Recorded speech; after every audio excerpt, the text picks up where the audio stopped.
Bitter rivals collide for a berth in the state Final Four. It's the 119th meeting between Massillon and McKinley, and it's live on Sports Time Ohio.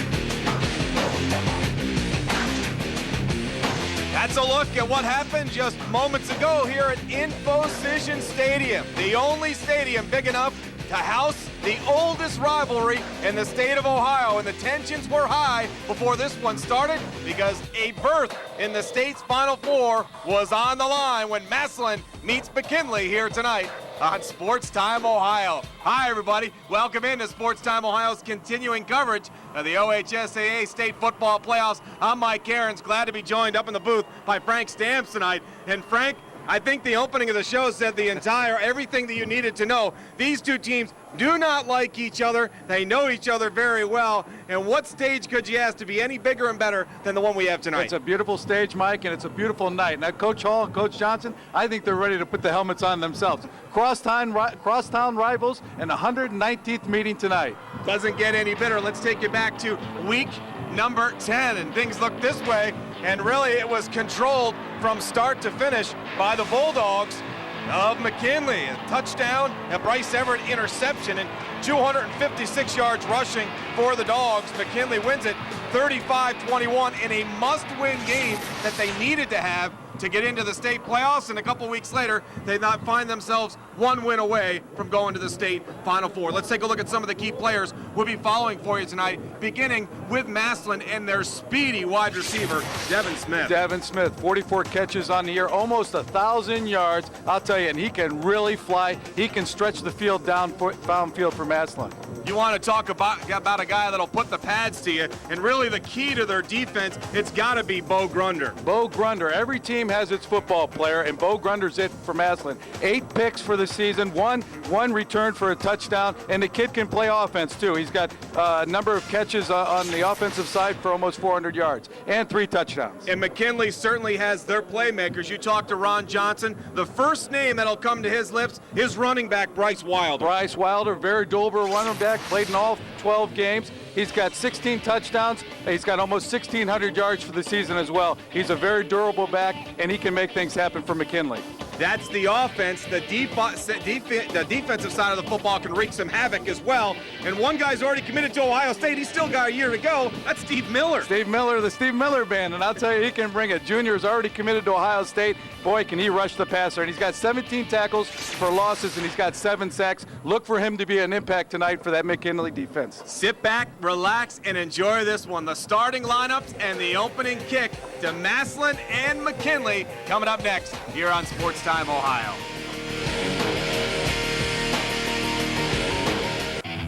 Since 1894, Massillon and McKinley have played every year.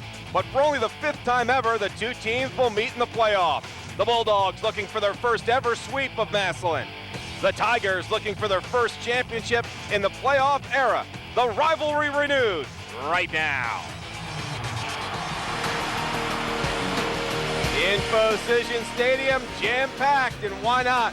Anytime Massillon and McKinley get together, you can expect a huge crowd to follow, as we expect close to 20,000 here in Infocision Stadium tonight. Let's welcome in the third member of our broadcast team. She'll be patrolling the sidelines tonight, Katie with us. Katie. Well, Mike, you and Frank mentioned it in the open. McKinley is only here tonight because of that 35-21 win in Week 10 over Massillon. Now, they come in riding a whole lot of momentum in a 4-game winning streak, but guys, the odds are stacked against them. McKinley is 1-3 against Massillon in the postseason and have never won 2 games in a row in a single season. The last time that happened, McKinley wasn't even around, actually. It was Canton High School, and it was 105 years ago. Now, I spoke with Bulldogs head coach Ron Johnson earlier, and he said that doesn't concern him. What does is making sure his players stay focused on the task at hand. And guys, that tonight is a regional championship. Thanks, Katie. Katie, of course, will be down there on the sidelines for us all night long. Let's take a look at my partner up here in the booth, Keith. Frank, your keys to tonight's game. Yeah, Mike, I see it this way. Really, you got to slow down that McKinley offense. You know, Katie talked about the momentum. They're really humming along since they hit their stride after the Hoover game there. And I'll tell you what, they're scoring a lot of points. We see it, are outscoring their opponent 102-16 in the first quarter alone. So Massillon's really hung their hat on their defensive play here in the playoffs, so they got to continue to do that early on in this game. And really for McKinley, they've got to avoid the turnovers. I mean, they got all the momentum, they've got all the swagger, they've got all the confidence. The only thing that's going to derail them early on in this game is turnovers, so they got to avoid that and just play their game. Massillon has won the toss, elected to receive. Massillon will be in white, and McKinley will be in black with the white numbers. As James Forsyth puts this one on the ground, not even going to test Devin Smith or Bo Grunder deep. And that one's picked up and returned to the 33 by Danny Mack, and that's where Massillon will go on offense first tonight. Take a look at Robert Partridge in the season. He's had over 2,300 yards, 21 touchdowns, and you see the quarterback rating. He certainly has been one of the keys. He's also rushed for almost 300 yards and a touchdown as well. Hey, let's look at that completion percentage. They're not throwing the ball a whole lot, but when they do, he's very accurate. And also that touchdown, the INT ratio is very good, better than 2 to 1. And we'll get set for the first of this series here tonight from Info-Cision Stadium. Going to be a handoff to Jake Ryman, and Ryman going to be stopped as he got out across the 35 to pick up a couple on first down as we take a look at the Massillon offense. And the key is that from the backfield, of course, Ryman filling in for Alex Winters, who is day-to-day with an ACL sprain. We'll talk about him tonight. Devin Smith, Justin Olak, Tyler Allman, and all three of those in that spread offense will be used. The right side of that line, Avril Draper, 6'5", 320-pound senior. Short yardage situation, you can bet on it. Today's Farmers Insurance agent of the game from Massillon is Chris Willoughby. And quickly, they go to the attack to the left side.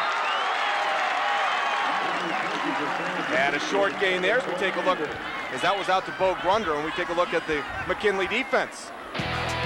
We talked about Steve Miller in the open, but he does have a lot of help, especially back there in the linebacker position.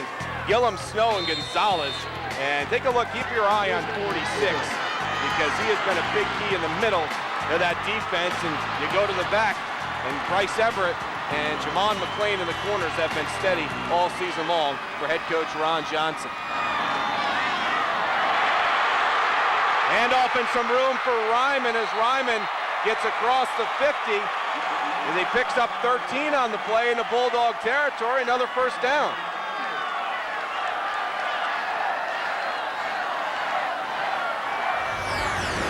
Here we watch the Massillon offensive line doing a good job opening up that hole. Look at the hard running there, the running back there, picking up the big yardage on that. We were talking to Coach Hall early before the game. He said that's what we need to do. We need to convert on third down. That's not what they were able to do when they played McKinley in the last game of the season. First and 10 from the McKinley 48. This is Ryman. Ryman stutter steps and gets down to the 45. Pick up of about 3. It'll bring up second down.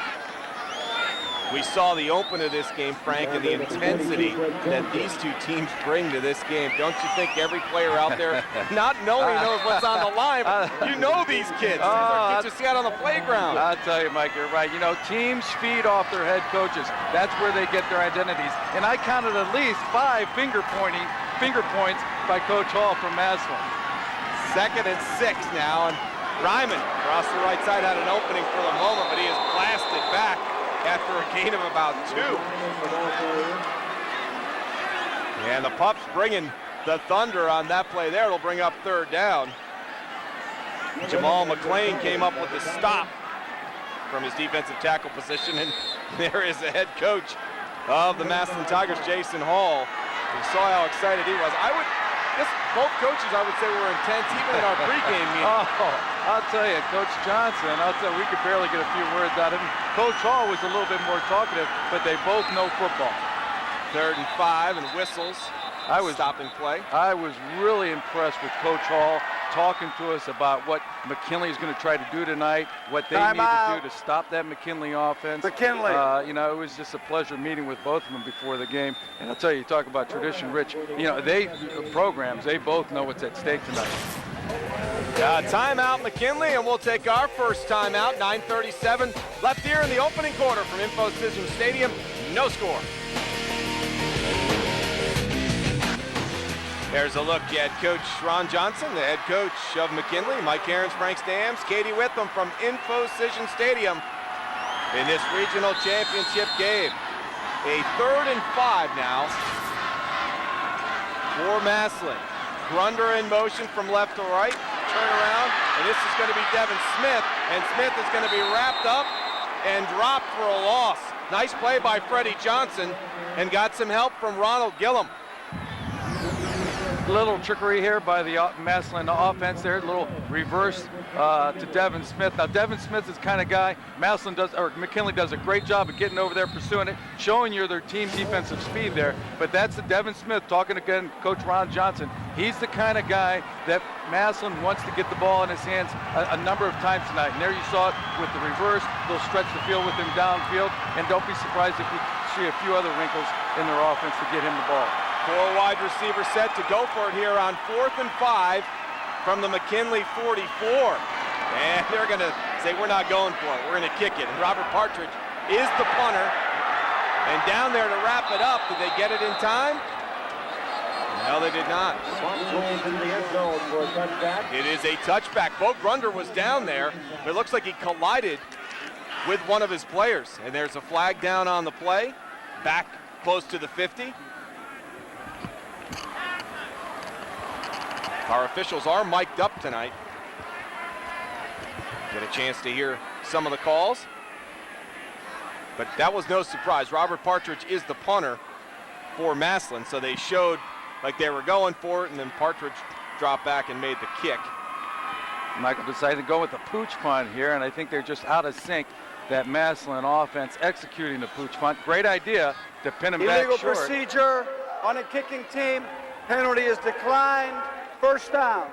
Coach Johnson wants that ball. He wants to put his offense out there on the field and get them going. Again, you know, they're just dynamite in the first half, putting points on the board. They got the momentum. They got the swagger. Seeing the stories in the papers this week, this team, you know, talking with the Glen Oak coach Garcia, talking about McKinley's back. They got the swagger again. Kyle Ordzanski, he is the key, a 2-year starter, just a junior, but what a big game that he had against McKinley in week number 10. 7 of 10, 136 yards, 2 touchdowns, the key. And Ordzanski going to hand it off inside. We'll take a look at the McKinley starting offense.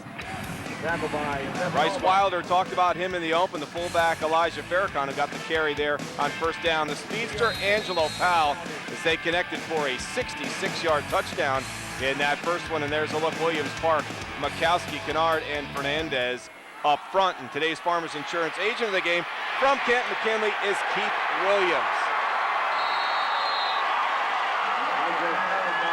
Nothing doing there on second down. We look at it, going to the handoff to Farrakhan there. He does a great job trying to get to the outside, but look at the speed by that Massillon defense. Look at the gang tackling going on there. Great job by that Massillon defense. McKinley's offense looks a little sluggish here starting the game, and Massillon on the other side, man, they're fired up. They're playing on McKinley's side of the football. They'll go with a 4 wide receiver set here on 3rd and 9 from the 21. Farrakhan's in motion. Straight drop. Ordzanski goes to the outside. That's going to be short. As Seth Nullback makes the tackle out in the left flat.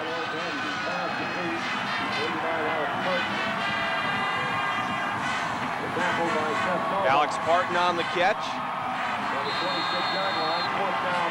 Great job by Nullback getting the receiver down. It's not a sin to have a pass completed on you, but keep them short of the first down. Great job there by Nullback on that limiting 0 yardage after the catch.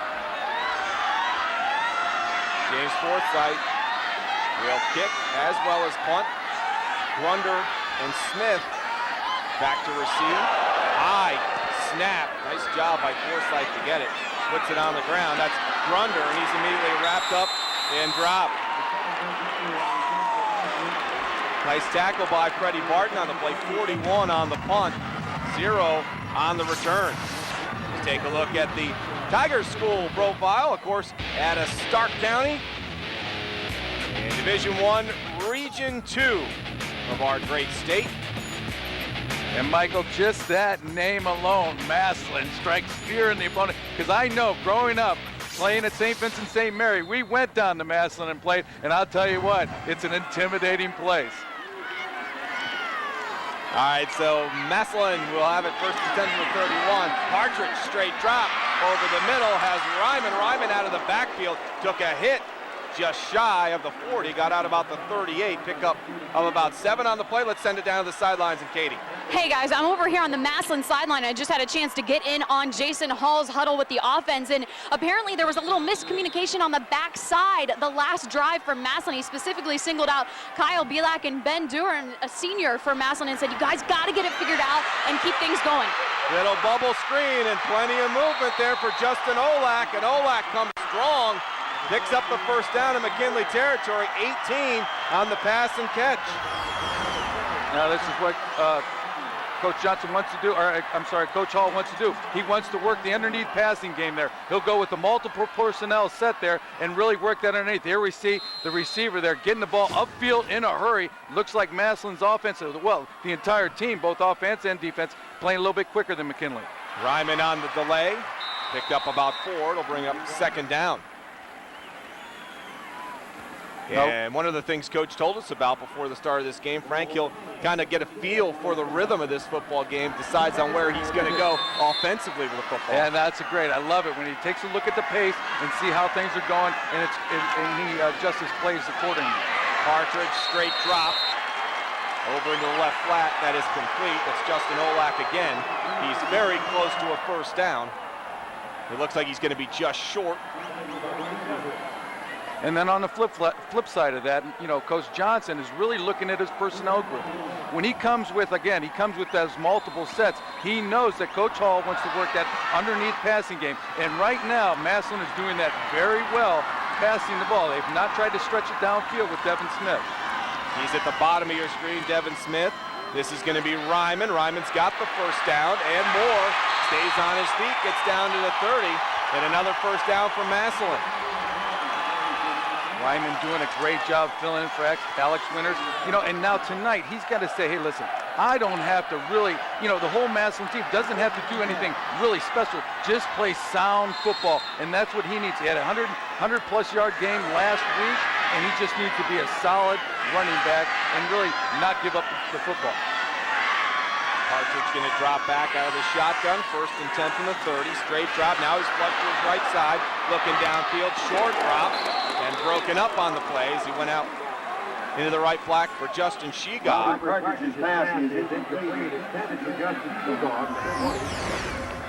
He flushed Partridge out of the pocket there. He moves to his right, tries to get a better angle for his receiver. But the defenders all over it. Good coverage, both close or underneath. Good coverage by McKinley underneath, and also taking away the deep ball as well.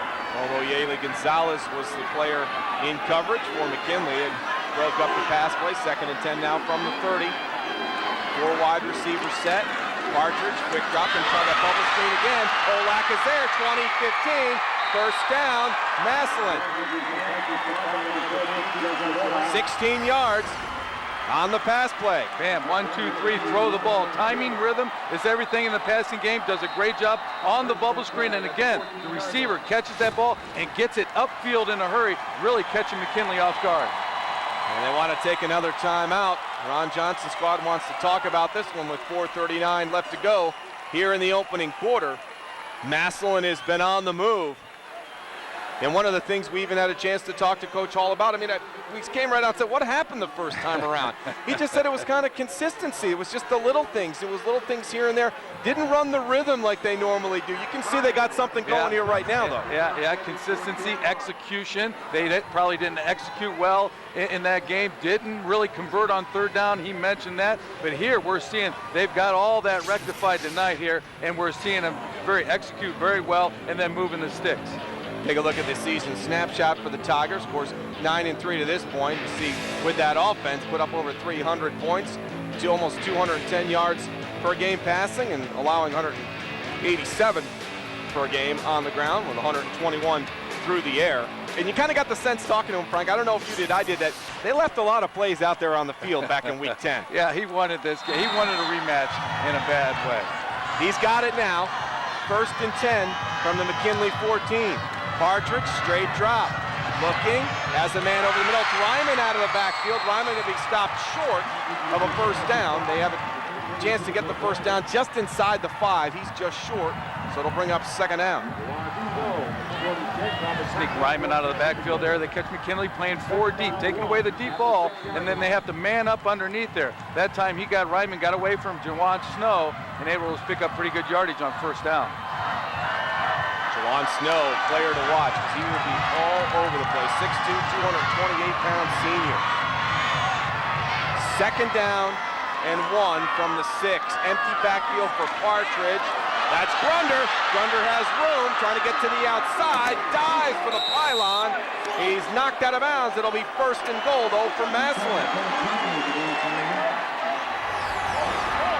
Now they get Bo Grunder on the football on the run, trying to get to the perimeter in a hurry. He almost sneaks that ball here. Get a good look, trying to get that ball across the goal line for the touchdown. But look at the pursuit take over from McKinley. They show up in a hurry.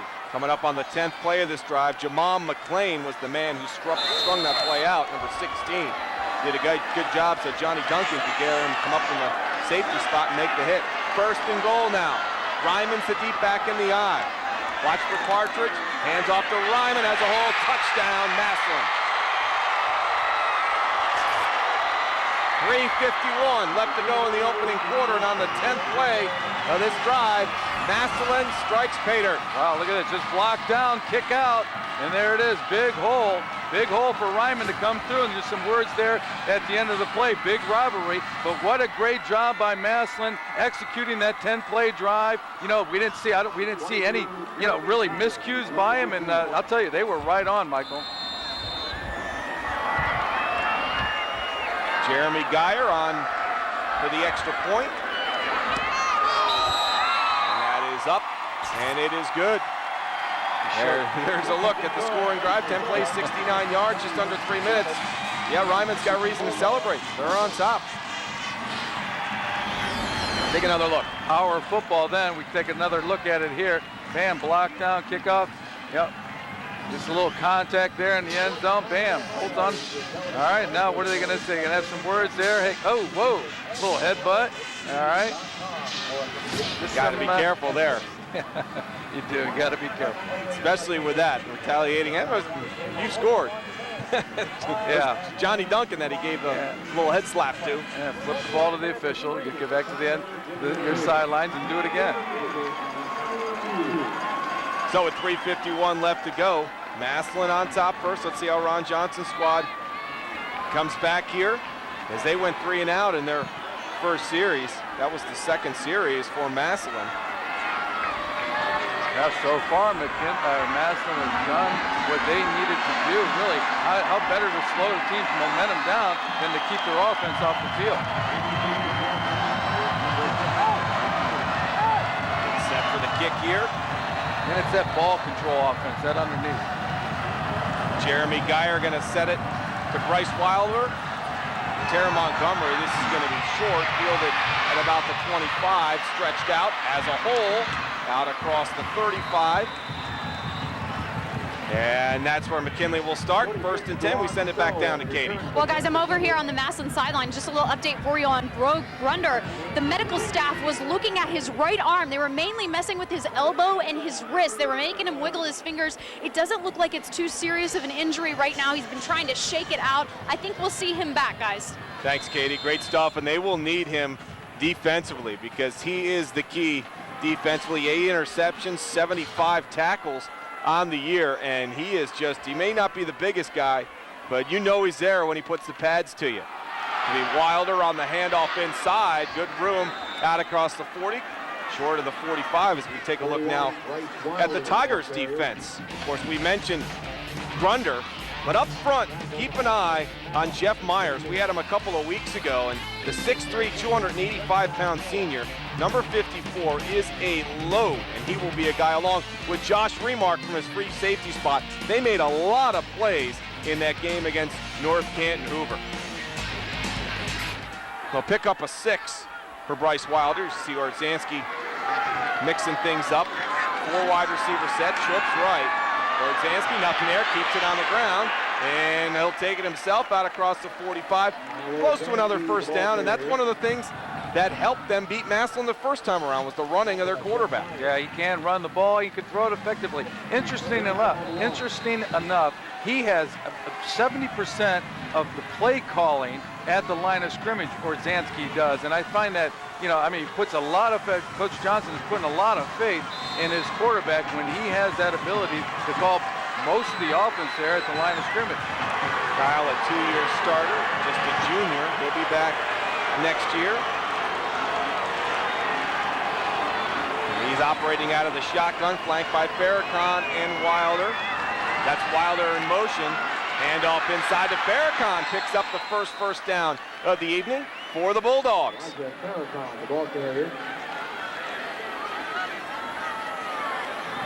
Offensive changes coming in. Alex Parton and Matt Ogletree check in. As you look at Ron Johnson's second season as the Bulldogs head coach, second playoff appearance. Not too bad when you're 2 for 2. Went to Triad High School. Coached down in Miami and Oxford. Fumble, ball's on the ground. That's Wilder. He is going to be stacked up and dropped for a huge loss.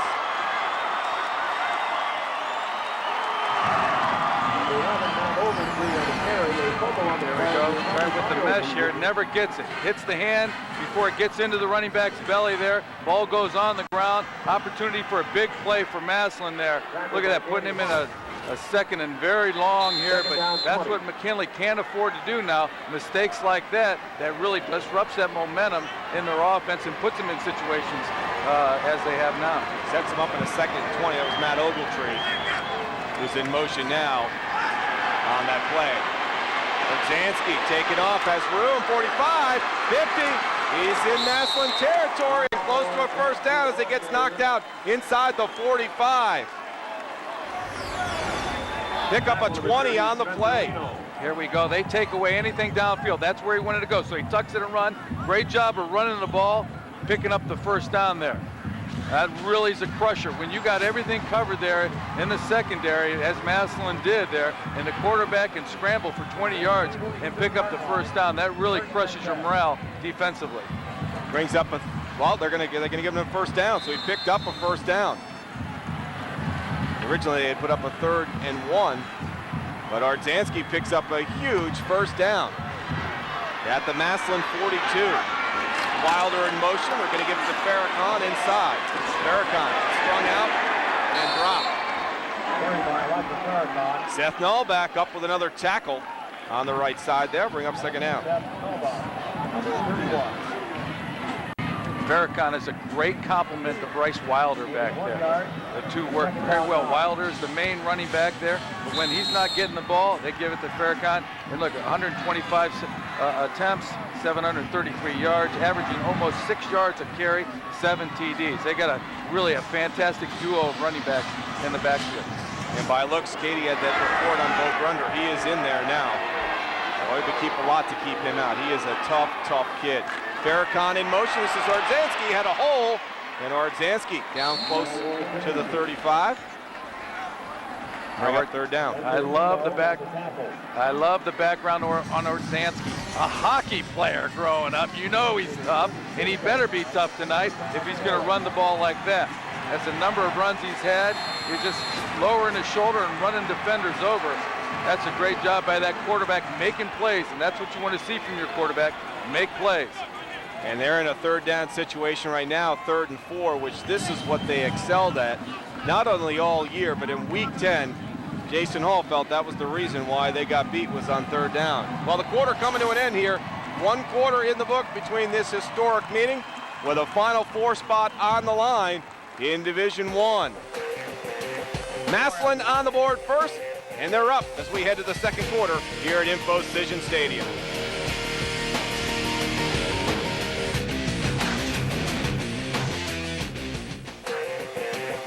Well, if you'd like to watch this game again, look for this game and other high school state championship games only on Time Warner Cable Local On Demand. You can pause, fast forward, rewind, and even do instant replays Local On Demand is free with Time Warner Digital Cable. Mike Ahrens, Frank Stams, Katie with them back at Infocision Stadium as we get started for the second quarter of this historic meeting between Massillon and McKinley. 7-0. Massillon on top, 3rd and 4 for McKinley. And Grace Wilder overthrown by Ordzanski in the right flat. It'll bring up 4th down. 4th down 4. Ordzanski lets that go a little high there, trying to throw the ball on time, as you saw, but the coverage was just too good underneath there. And actually, that was wisely overthrown there, because that ball on the line may have been picked off and taken for 6 the other way.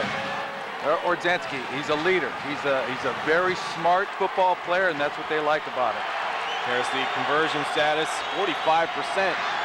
Ordzanski, play fake, going up top, has a man in the slot. And that one just a little bit too long as he was looking for Angelo Powell, his big playmaker. Double covered on the play, and they turn the ball over on downs. We talked about his intelligence. Here it shows up. He's trying to make a play downfield, trying to get that ball down there where the receiver can make a play on it. All right, he knows he's throwing it in the double coverage here, but he's hoping for a bump. He's hoping for a penalty, something that's going to keep the drive alive. He doesn't get it. Good coverage by Bo Grunder and Aaron White. Massillon will take over, 1st and 10 now. At their own 36, just underway second quarter. And they're up 7-0 as Robert Partridge goes, says something to his line, and then sets out of the shotgun. Hands off, Ryman on the delay, has room over the right side. Out across the 40, good pickup on 1st down.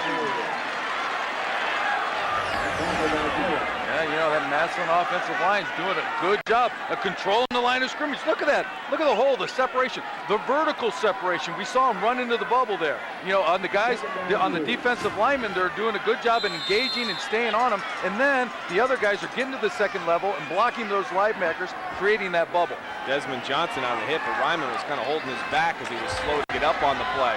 Quick toss, Olak, 1st down. Massillon. Olak's been a busy man so far here through the first quarter and then some.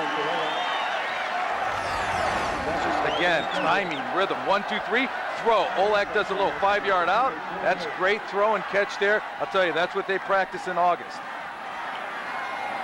Showing up here in the playoffs. Good, again, execution has been key for the Massillon Tigers. 1st and 10 now at the McKinley 48. Partridge. Straight drop, wants Olak again. Another big pickup on 1st down.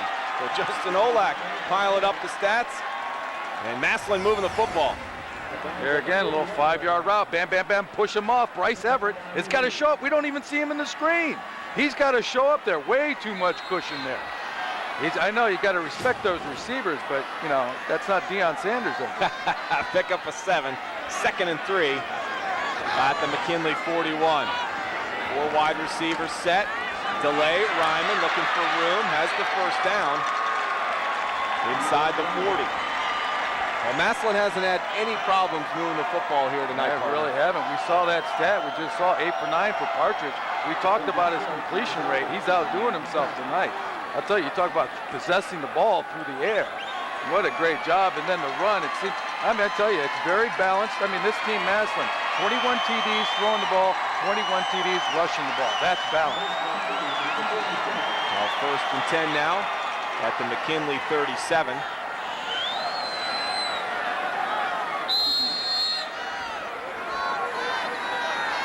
Partridge with Ryman to his left. Partridge looking to the left side, wanted Shegog, and nearly picked off.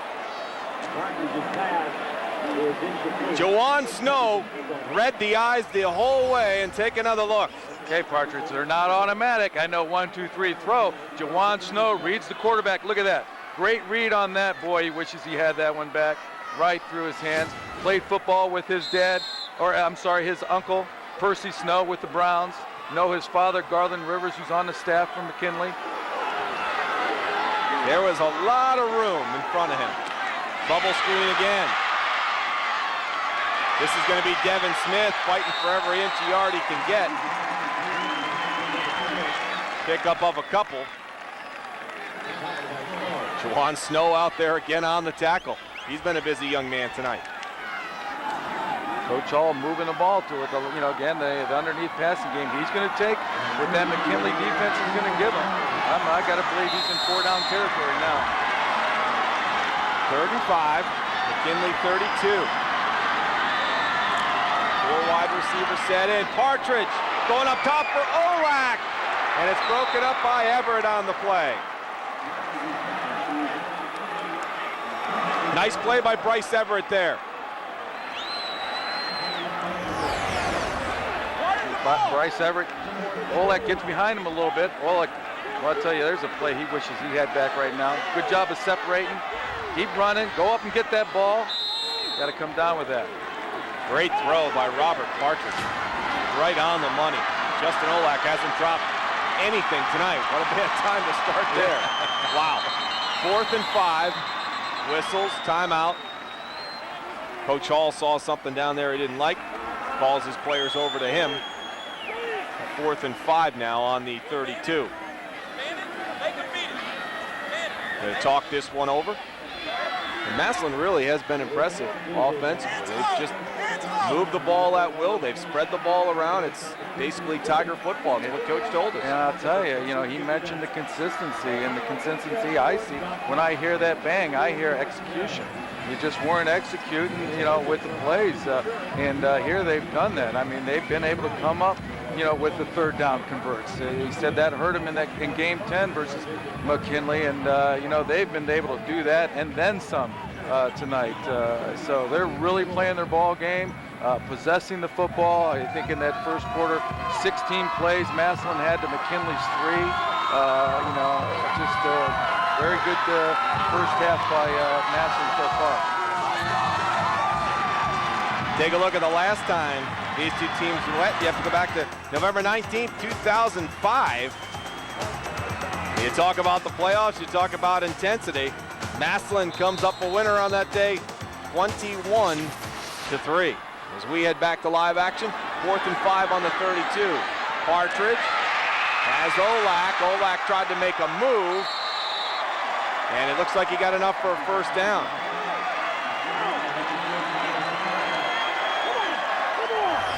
Let's not fail to mention the protection that Partridge is getting. Look at that. He's just sitting back there, and Olak wide open there underneath. Someone's got to contend for that football there, but great protection. We've seen it for Partridge all night. Great protection by that offensive line. McKinley has got to start pressuring Partridge if they're going to have some success defending the pass. 10th completion on the night for Robert Partridge. 1st and 10 at the McKinley 23. Split backs. This is Ryman. Ryman looking for room. Bounces off one, gets inside the 20. Helmet goes flying on the play.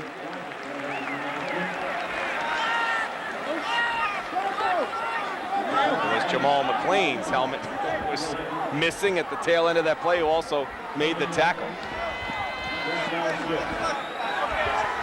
Pick up a 4 on the play, 2nd and 6. 10th play to the drive coming up here at the McKinley 19. They'll go I formation. Ryman bounces it out to the right side, gets rid of one tackle, but not Juwan Snow, who gets some help from Ronald Gillum. Boy, Snow's just all over the place. Well, I'll tell you, he's tough. I'll tell you, he's every bit of that 6'2", 225, 230-pound frame he's got. He's a big-time player. I understand he's looking at West Virginia, Michigan State.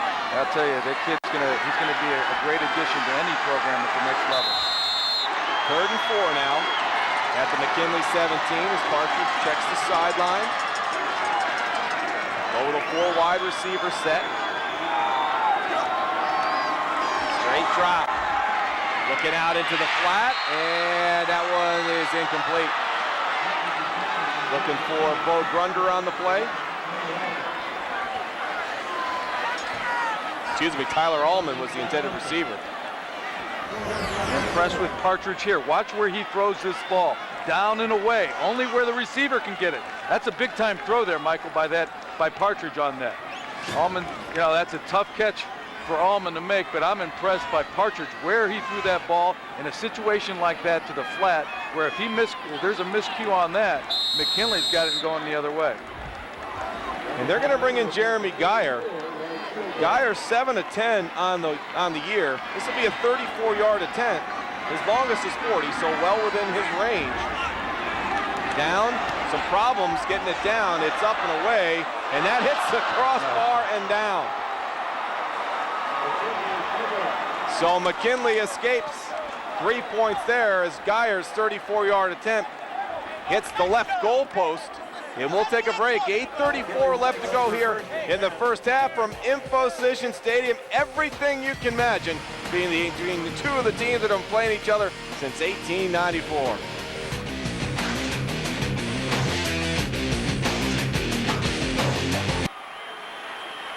Mike Aarons, Frank Stams, Katie Witham from Infocision Stadium here at the University of Akron. 7-0, Tigers on top. Just missed a 34-yard field goal by Jeremy Geyer. So McKinley now will go on the offense. 1st and 10 now from their own 20. Hand off on the delay. And Wilder is met by a host of Tigers after a short game.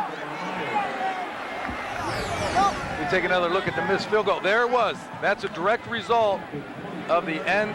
Well, I'm sorry. That's why the ball hit the crossbar. You know, the ball it snapped. The forced snap back to the holder there. That resulted in the ball hitting the upright. You got to get that snap. There's a lot of elements to that field goal, and that snap is certainly one of the biggest. 2nd and 7 outside the Wilder tried to spin on one as he tried to get around Aaron Roby, but couldn't do it.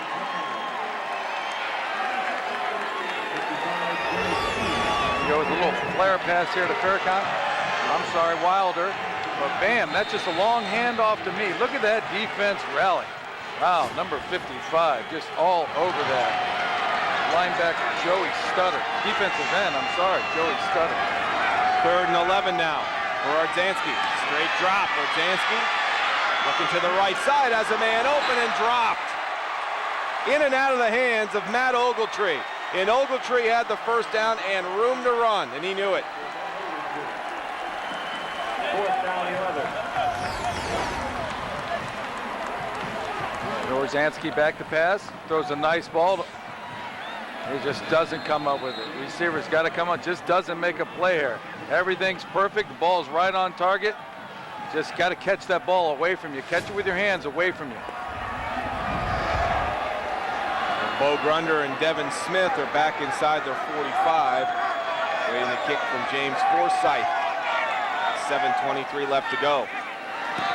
Forsythe, a low end-over-end kick. Grunder gets it at his 43, sheds a tackle and gets into McKinley territory before he's ridden out of bounds inside the 45 and roughed up as he gets to the ground. 38-yard kick. Take a look at the McKinley school profile. It is a battle of Stark County here tonight. These two schools separated by miles. A lot of rich tradition and history between both of these high schools. You really couldn't have picked a better night for football here in the state of Ohio. Another gorgeous weekend.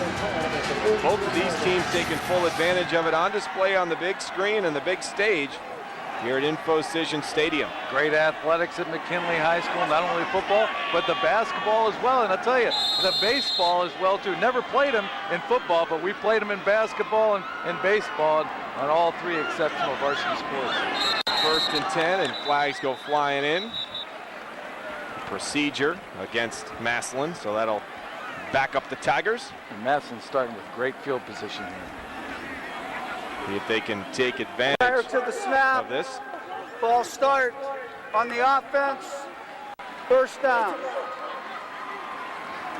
Stack them up 5. Those percentages of scoring increase greatly as that ball moves down the field towards your end zone. And McKinley can't give Massillon the short field like this and expect to win this game. Partridge in the shotgun, split backs on the delay. Big hole, 40, 30, and down inside the 25.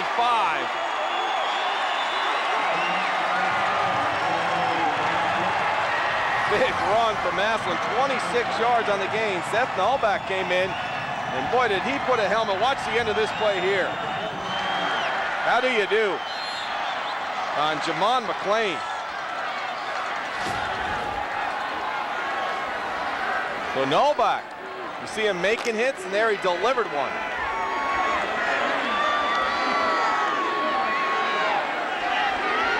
So 1st and 10 now at the 23. Novak will stay in with Ryman, the split Partridge. It's be Novak again.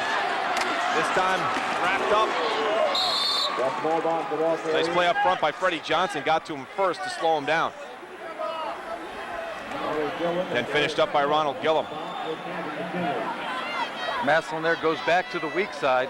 Had success on it the play before, and then runs a similar play with Ryman on that. McKinley's wise to it.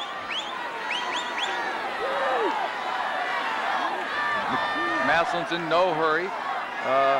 Setting their offense, getting things going.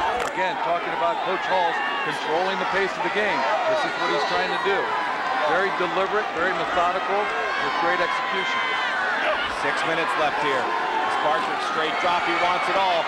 Going up top, has a man open! Did he catch it? No. Wanted Tyler Allman. Incomplete. And a player is still down in that corner of the end zone. And it might be Tyler Allman. No, he's up. They're going for the home run here. The receiver there just jumps a little too soon and exposes himself. I think that's why he gets a shot in the ribs or in the back there. But the timing on it is off. He jumps a little too soon. He doesn't really have to there. Nobody's threatening him on that. He just mistimes his jump there. Of course, great play by the defender coming over and putting a lick on him, separating the man from the ball and really preventing a score there. Johnny Duncan delivered the shot. That is Allman who is down. 5'9" junior. Very young squad, as it's good to see him getting up. Coach Hall does have a young squad. Smith, Olak, Allman, all juniors. The young man gets to his feet. Speaking of Justin Olak, how about the day that he's had so far? The bubble screen there. Come right back to him. It ain't broke. Look at that, making a tough catch on the run. He was all over the place. Coming up with 6 catches so far for 63 yards here in the first half. And a 3rd and 12 from the McKinley 25. Partridge rolls to his right side. Partridge on the run. Intended for Devin Smith. Good coverage by McKinley on the play. 4th down, 12. Nice coverage by Johnny Duncan on that from McKinley. They roll Partridge out to try to create a better angle between him and the receiver there. That time it just, I don't know what happened. It's hard to throw the ball on the run for a quarterback. Hardest throw there is for the quarterback, throwing the ball on the run like that. Just doesn't have a good grip on it and ends up in the dirt. But again, probably better off. Johnny Duncan was all over that. That ball gets thrown. Johnny Duncan might come up with a pick on it. So we've got a 4th and 12 now. On the McKinley 25. Gotta get this play off. And they do. Partridge straight drop. Has room. He's got plenty of room. Partridge 20, 15 out of bounds. First down, Massillon. Pick up a 16 on the play. Massillon sends 3 receivers deep on that. Look at Snow vacates the middle there.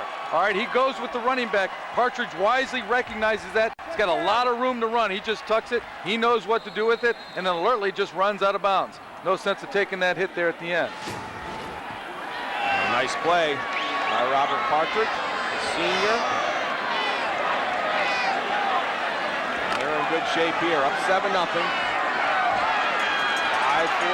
left to go here in the first half. Olympia out the backfield for Robert Partridge.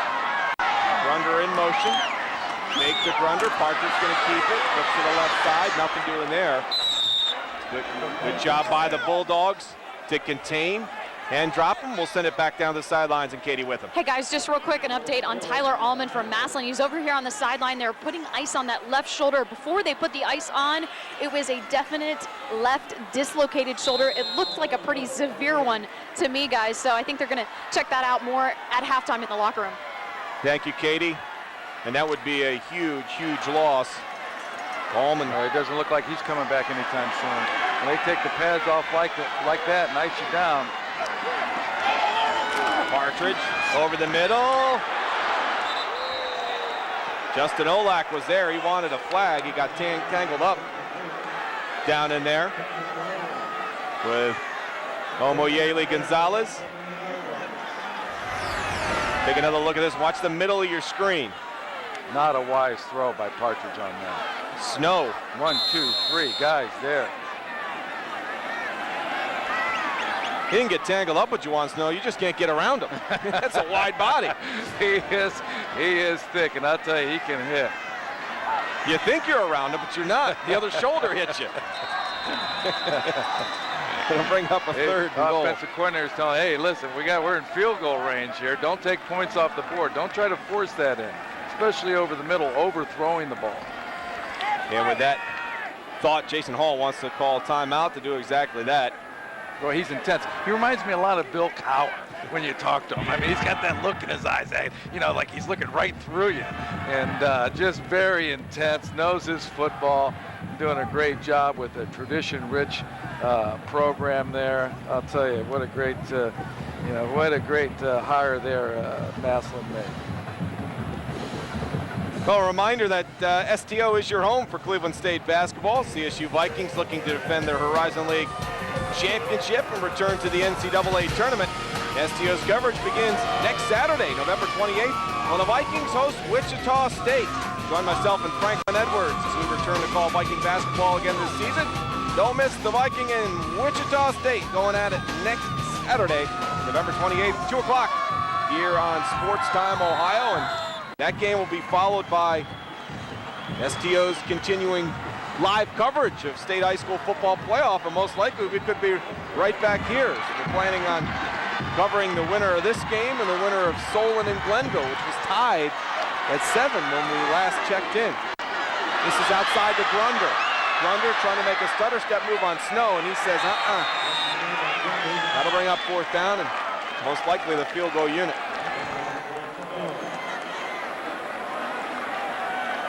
Great job by Juwan Snow coming out from his middle linebacker position. That's the toughest tackle there is for a linebacker in the open field. Bo Grunder here, just again, I love it. Long handoff, that's the way you treat it. There we go, inside out to the ball. Great job there. Looking, staying big, keeping his eyes up. For you young guys out there, see what you hit. That's what college recruits want to see. They want to see your head up, balanced, and making the play. That is a big time play by Juwan Snow.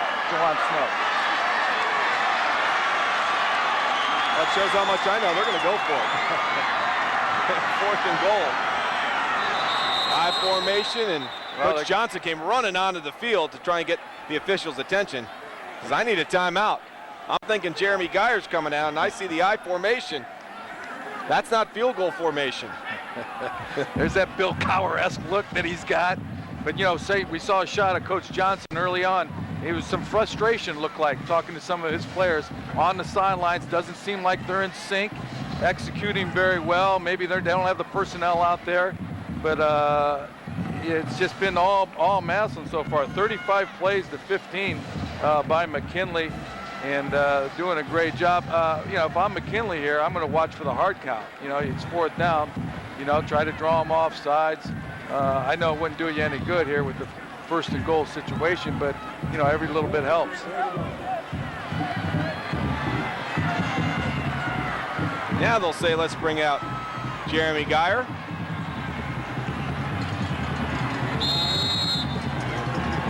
A 21-yard field goal attempt for Geyer. 4:08 left to go. Tough angle for a right for the kicker. Snap, the hold is good. Kick is up and away. And it's good from 21 yards out. So 4:04 left to go here in the 1st half. 21-yard field goal from Jeremy Geyer, and it's a 10-0 lead. It's been extended for the Tigers.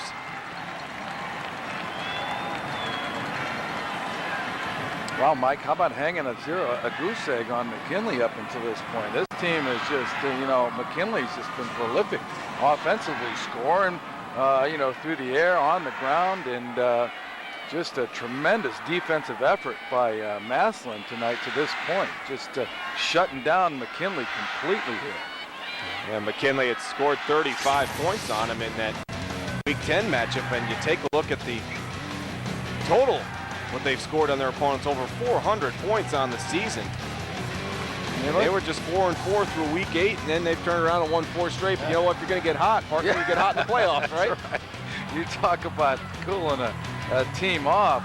Massillon's done that tonight, but McKinley, you mentioned hot. I mean, they've outscored 82 the last 2 playoff games.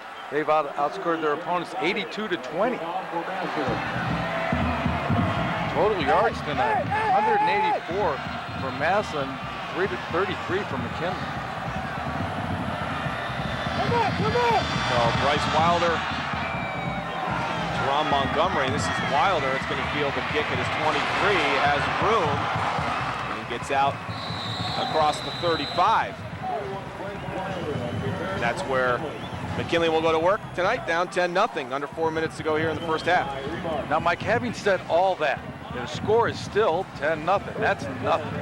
I mean, you know, with the way we mentioned the way this team can score. And you got to, if you're Coach Johnson, you got to remind your team of that. Hey, you know, as poorly as we played, we're only down 10 points here. We put some kind of points on the board here, get some momentum going into halftime. You know, it's a brand new ball game in the second half. They've got 2 3-and-out series already in their 3 possessions. And this time Wilder breaks into the open across the left side, picks up a big first down. Pickup of 11. You see here a little toss left there. All right. Farrakhan's out front. Watch the block, Farrakhan. There you go. Look at that block on Grunder there. Really frees him up to cut it up inside for Wilder. Nice job. 19 attempts, 137 yards last week versus Glen Oak, 4 touchdowns. Good job of attacking the perimeter there by McKinley. Out to the 48. Plenty of time here. Offset eye. Play action. Zansky over into the left flat, has a man complete. Shakes the tackle. Gets out inside. As Angelo Powell made the catch, got inside the 45. Bring up second down. Trying to move the ball off the play action. It's a good job to Powell there in the flat. Nice job, nice bit of running there after the catch, picking up 3 or 4 extra yards. See how elusive he is. Out to the right side. Wilder trying to make a move. Bo Grunder was there along with Tyler Miller, and we send it back down to Katie. Well, guys, McKinley finally starting to get things going over here on the sideline, and Angelo Powell, number 19 for them. Coach said he's the big play guy out there, but the interesting thing, he also runs track. He runs hurdles, sprints, and relays, and Coach said running the 300-meter hurdles, you've got 10 things trying to knock you down. Here in football, you've got 11 guys trying to knock you down, and that's the reason he's able to get a couple yards after every catch. Guys. Thanks, Katie. Just 2 for 7. 3rd down. 1 for 4. Inside handoff, and this will pick up a first down and then some. Slung out at about the 30 was Wilder. Picks up 14. There for Massillon. Again, Wilder going to the perimeter here on the outside, doing a good job of making himself small, getting through that hole, keeping his feet going, keeping his head up, picking up extra yardage. Josh Remark making the tackle. The deepest that McKinley has been tonight. At the 30 now. Handoff. Stutter step, nothing doing. As Wilder gets stopped after a short gain.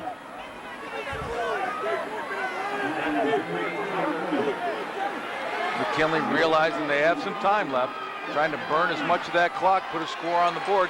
You know, committing to the run here, last 3 or 4 plays, mixing it up with the pass, just to keep the defense off balance. And they got plenty of time on the clock, no need to panic. Just work their offense. Get some rhythm going in offense. Start moving the chains, build some confidence, get that swagger they had coming into this game. 2nd and 9 now from the 29. They've got 1 timeout left. Zansky, straight drop, looking up top for Powell. Powell had a step on Aaron White, but they couldn't connect.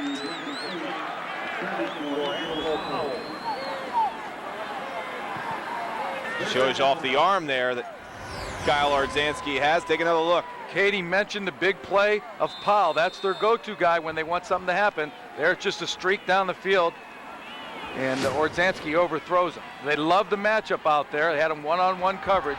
He was going to trying to hit the home run. I'll bring up a 3rd and 9 now. See, calling that play again. 70% of that offense is called by Ordzanski from the line of scrimmage. And timeout, the final timeout for Coach Johnson. Stops the clock. We got 1:30 left here in the first half. He wants to talk this one over. Coach, but again, everything is under his final review, and I don't know if he particularly liked what Ordzanski had called there, so he burns a timeout, realizes that doesn't want to make any mistakes here. Got a chance to put some points on the board.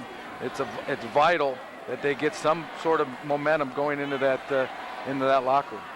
Put a lot of pressure on your junior, 2-year starter, but still, that's a lot of pressure to put on a quarterback. You know, when I read that, I said, wow, I mean, professional quarterbacks don't have that kind of reign over their offenses, and that's just, it's just a compliment to the quarterback. As far as his command of the football game, his knowing what they're trying. They do a lot of situational practices.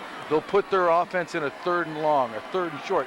And I really think the reason why is get them used to those situations and also understand why they're running that play that they've chose to run. And it's a great testament to Ordzanski's leadership and his intelligence. You see the 3rd down conversion there, 2 for 5. They need a big one right here. 3rd and 9. Play action. Ordzanski, deep drop, up over the middle, had Wilder open, but overthrew him at the 10. That'll bring up 4th down. Wilder sprung open at the last minute. Was running out of real estate here. Again, token, a little play action there off the scissors action. All right, trying to get something downfield, nothing there. Washington, Massillon High doing a good job of defending the pass there. Coach Hall talked about the chess match before the game. They won the chess match, or the chess move on that particular play. 0 for 1 on 4th down tonight. It's going to be Ordzanski in a straight drop. Ordzanski's got room on that left side. He's going to take off.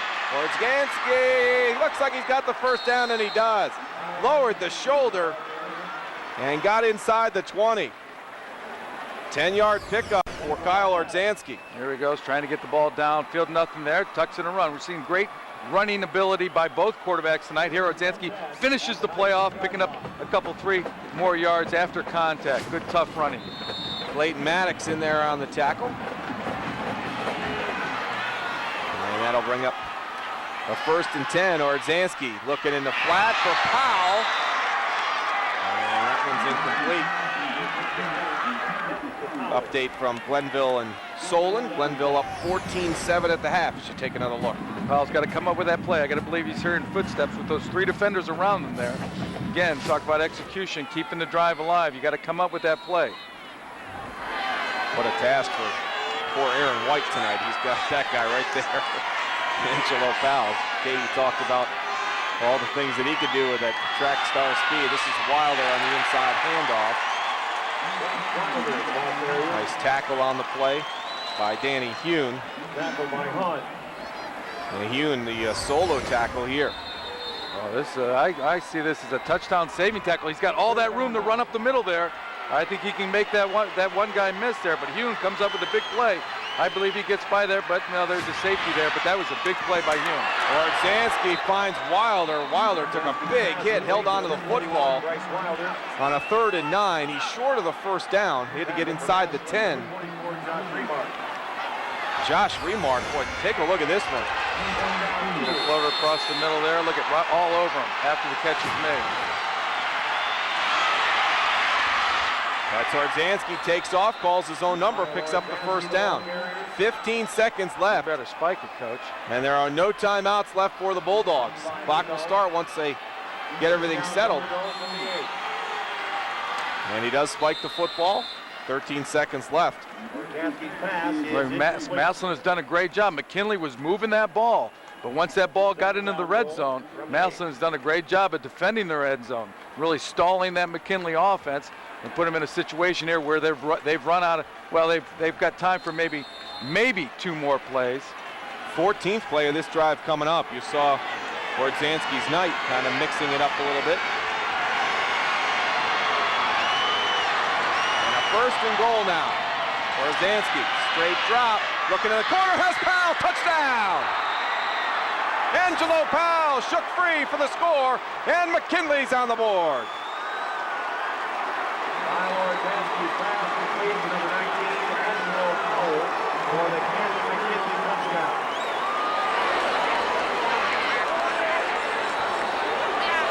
8 seconds left here in the first half, and Ordzanski finds Powell. On the try for points. And a lot of high fives from those guys on the bench. They know how important that score was. Forsythe, the kick. Terran Montgomery, the hold.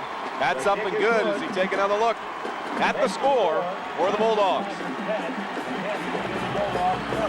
Great job of McKinley now finishing off that 14-play drive. All right, Powell does a good job of separating from the defender. Look at that separation. Almost 5 yards there, and Ordzanski recognizes that, throws a nice ball to Powell for the score. Beautiful ball from the junior.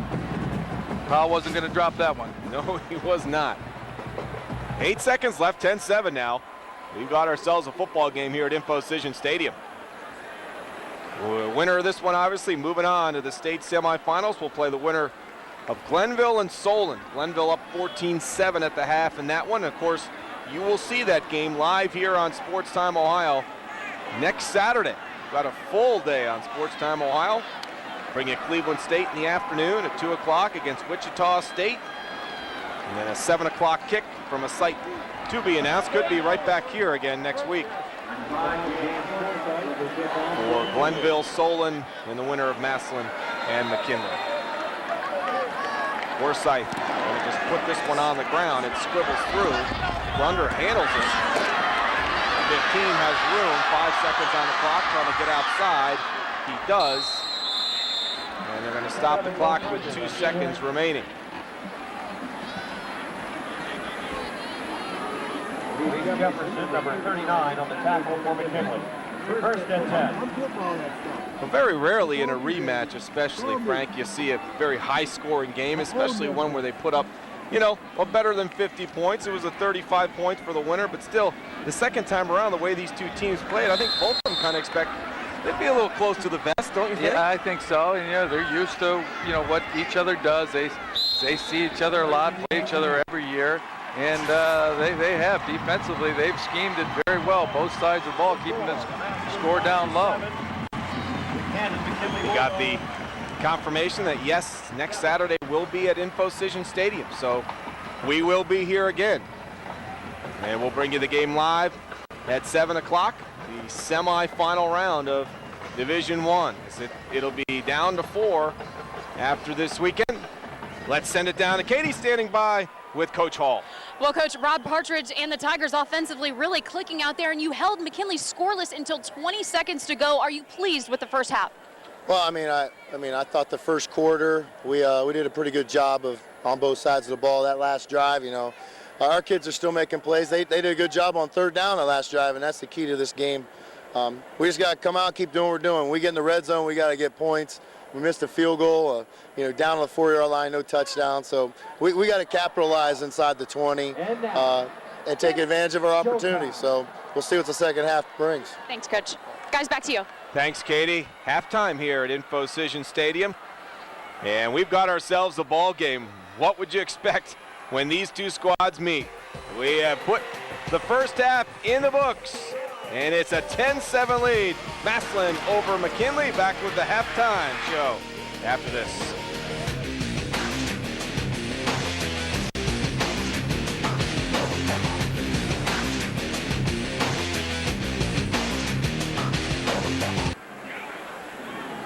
Getting ready for the start of the second half. Massillon on top of McKinley, and Katie standing by with head coach Ron Johnson. Coach, coming into this game offensively, you guys were kind of on a roll. It took you a little while to get on the board. What was the key in finally breaking through the Tigers' defense? I'll tell you, they're doing a great job. They've changed things up significantly. Our guys are getting a little better feel for it now. We figured it out there at the end of the second quarter and put a drive together. Let's make sure we can keep it going here to start this third quarter. What are the specific adjustments you need to see from the Bulldogs here in the third quarter? We need to commit. We need to commit and go north. We need to just stick our foot in the ground and go north, get behind our pads, and make some plays. Thanks, Coach. Good luck to you. Guys. Thanks, Katie. There is head coach Ron Johnson, and you know what? I think he's right.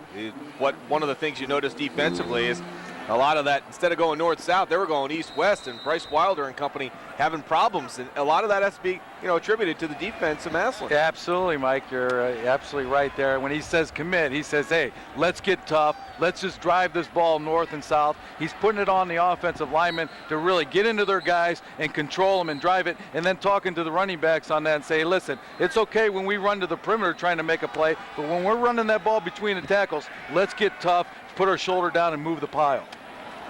Well, let's see if they can do that as they'll get ready to take the football here to start the second half. And let's take a look back at your keys to victory. Well, slowing down the McKinley offense, the best way to do that is not letting them play, and that's what they accomplished. Okay, avoiding turnovers. McKinley was able to do that, but they really didn't have the ball to turn it over. So, victory there to Massillon as far as accomplishing what they need to do to win this game. Well, they still have a whole half to do it. We talked about the rivalry and the intensity that these two teams bring to the table.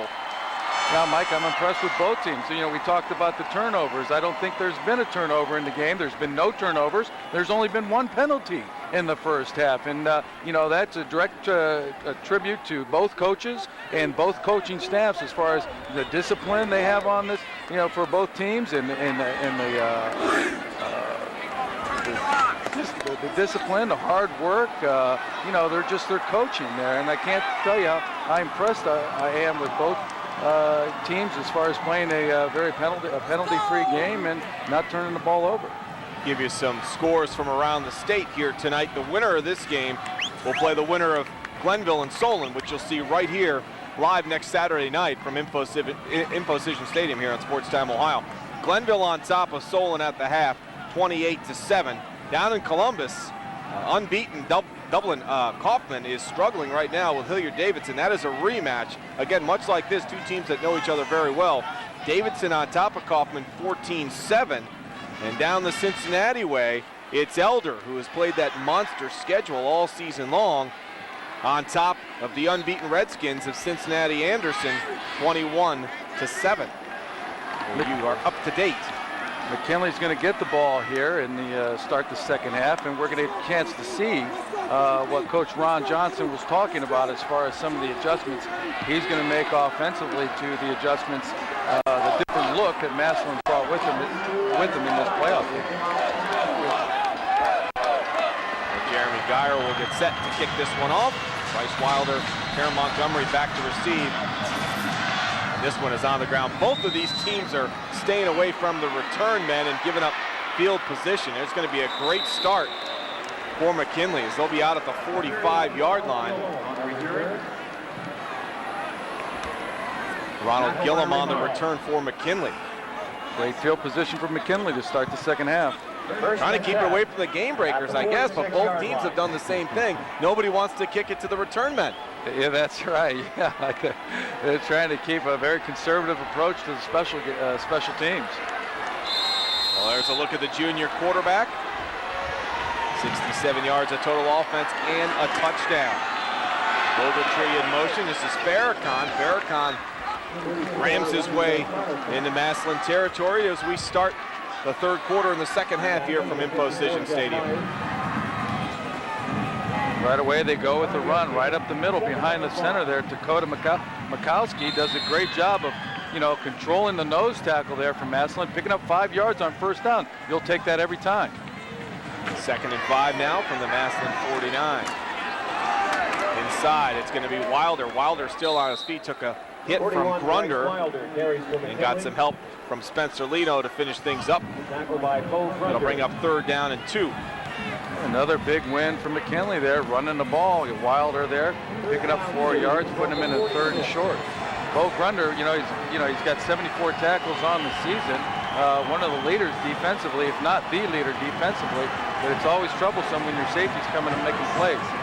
32 from the 46. Offset eye. This is going to be Wilder, has the first down. And a nice drive shaping up so far here to start the 3rd quarter for McKinley. Well, Coach Johnson talked about committing. They're committing on the front line there and really controlling that line of scrimmage, giving Wilder that room to run through the hole and pick up good yardage here. Very effective the running game starting the 2nd half. Clayton Maddox on the tackle, toss left side. Wilder looking for room. Grunder has his jersey and won't let go. And he gets some help. And that kind of went against a little bit what Coach Johnson told Katie there at halftime. So we want to stick our foot in the ground and go north.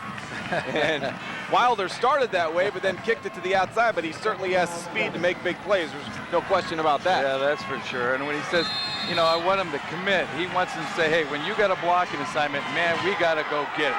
We got to be tough, and we got to finish the play. 2nd and 7 now. Wilder again, there was a hole there for a moment, but that was shut down in a hurry. Nice job, Clayton Maddox. Came up from his inside linebacker spot to make the stop. You take a look at it again. Watch this. Straight little hand, a little counter action in the backfield to Wilder. Right there, defenders right there. Very good disciplined defense there on the cutback. Trying a little misdirection in the backfield, trying to catch it defensively. But here's where McKinley excelled in that 10th game of the season that they played. They excelled on 3rd down converts. 3 for 8. They got to do it tonight. Orzansky looking to the right side as a man open, and Wilder makes it. Ogletree made an unbelievable catch as he went up top and got it. Matt Ogletree, 16 yards on the reception. Game to the 21-yard line. Here we go, throwing the ball to Ogletree, throws a nice pass. Ogletree goes up to its highest point and catches that. Great job there coming down with that play. Great connection there. Miller there, Tyler Miller, the quarterback from Massillon's got to go up and compete for that. Ogletree's in motion now. The handoff's going to go to Farrakhan, and he's going to be dropped for a loss. Back behind the line of scrimmage. About a 1-yard loss. Bring up 2nd down. But good job by McKinley converting on that 3rd down with a big play with Orzansky to Ogletree.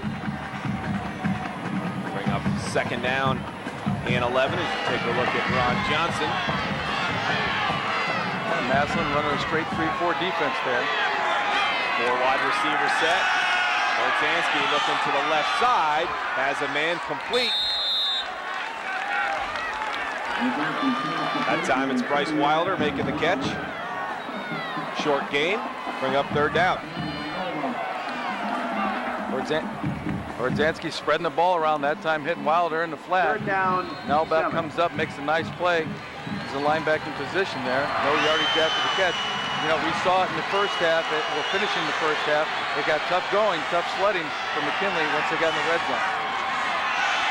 Wilder on the inside handoff, he's stopped. Joe Studer comes up with the tackle for Massillon. Watch the penetration by Studer here. Look at that. Wow, you talk about making plays in the backfield there. That's a big tackle for a loss for Studer. Bring up a 4th down. And they're going to line up for a field goal. Try to tie this one up.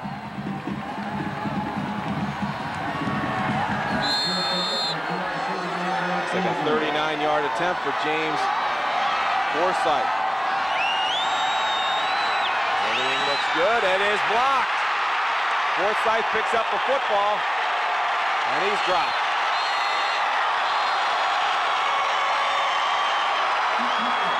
Big play by Massillon, and they'll get the football. I don't know who it was, but I know where it comes from. It comes from the bottom of your screen here. Big penetration there. Lays out. That's a great job of blocking that field goal. That's just the way he's taught.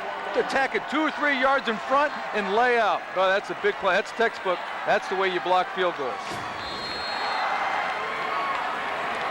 Great job by Massillon. They'll take over at their own 31.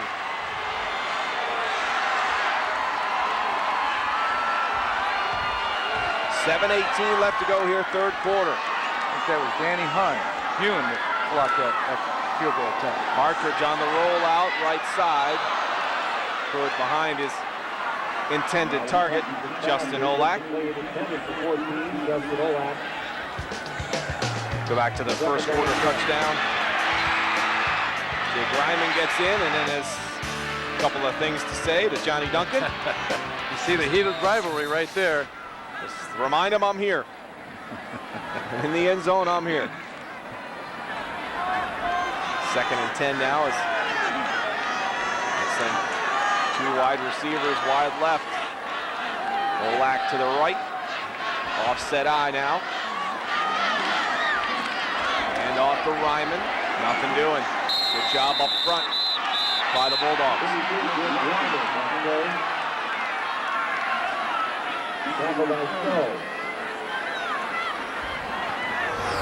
Juwan Snow again. Here, look at the penetration there. Comes right up the middle there. There's that number 97. Number 88 there. Steve Miller shows up. Playing in that, which what you want to do. Play with penetration. Play in that offensive backfield. That's back-to-back plays that we saw tremendous penetration by that McKinley front line. Bring up a 3rd and 11. Here's a look at Jamal McLean. 6'1", 275 senior. The Tigers now facing a 3rd and 11. Partridge runs over to the sideline, talk to Coach Hall real quick. Play clock is getting down. Down to 10 seconds left here. Set up and get it going. Grunder will go wide right. Bill throwing to Devin Smith just once tonight, 1 catch. And that one was to Olak, who was open but couldn't control the football. They'll bring up 4th down, they'll turn it over. Here we go again, scrambling a little bit to your right, creating a better angle between the quarterback and the receiver there. Olak just doesn't come up with the ball. Dropping it on 3rd down, not being able to convert, stalling the drive, and having to punt. He had the 1st down and then some. So Robert Partridge will punt.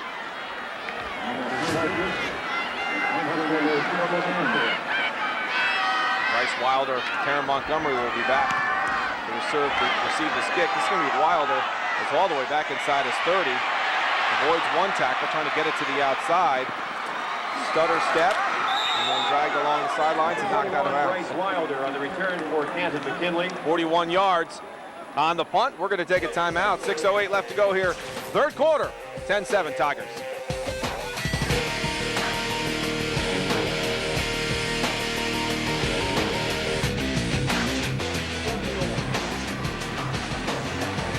And welcome back to Infocision Stadium, Suma Field.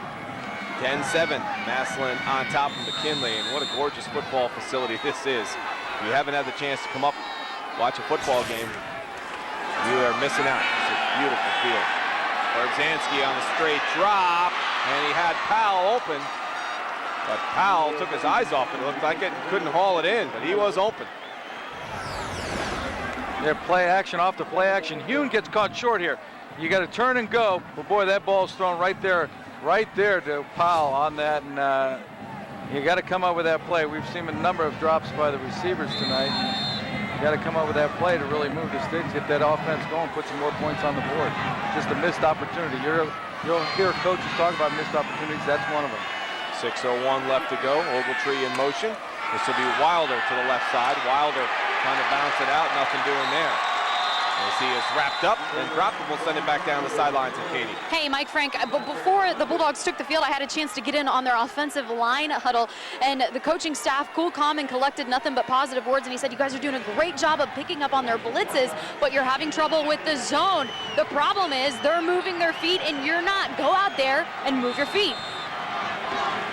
I love it. You play football with your feet. I've always been told that, and that's talking about Coach Johnson's commitment. 3rd and 11, another big 3rd down conversion. Berzanski looking downfield for Wilder. It is picked off by Grunder.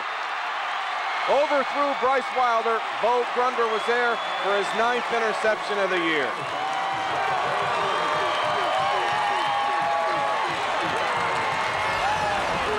We watched the roll out here by Ordzanski, trying to make a play, rolling to his left with the right-handed quarterback. Tough throw, overthrows Wilder, and Bo Grunder says, look what I found. Being in the right place at the right time.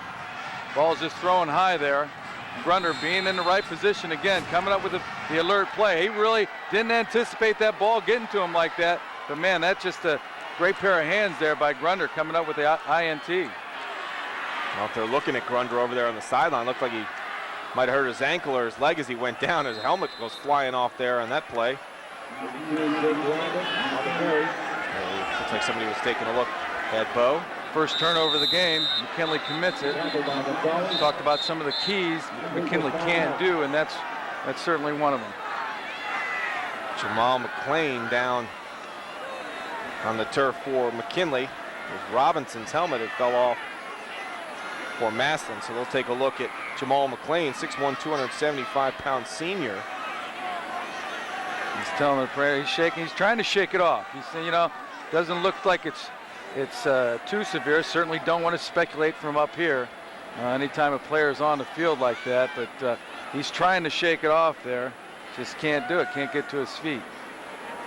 He certainly would be a huge loss if they could not get him back and ready to go. Part of that front five, and you can see him trying to work it off. I have a feeling he may be back. Get some water. Yeah, stretch it out a little bit. Nice smack on the bottom. That'll get you going every time. Yeah, I have a feeling that young man will be back. That front five has been pretty good for Ron Johnson, led by Steve Miller, who we really haven't heard a lot from. The junior. We really haven't. We talked about him in the pregame, so they've done a good job of keeping him out of their way. And that'll bring up a 2nd and 9 after a gain of 1 as Partridge looks over to the sideline. Steve Miller, 17 tackles for losses, 7 sacks. He's been quiet tonight as Partridge goes down the field. And again, his favorite target tonight's been Justin Olak, throwing a little bit behind Olak and incomplete. Bryce Everett on the coverage.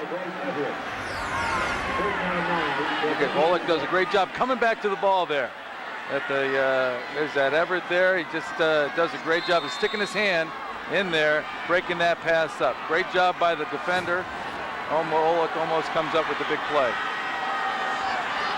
3rd and 9. They're saying just cramps now for Grunder, which is a good sign. 3 wide receiver set for Partridge on a straight drop. Pressure, and Partridge goes down.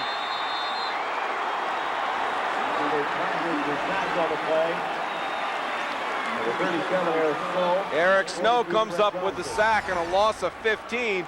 Number 37 got through.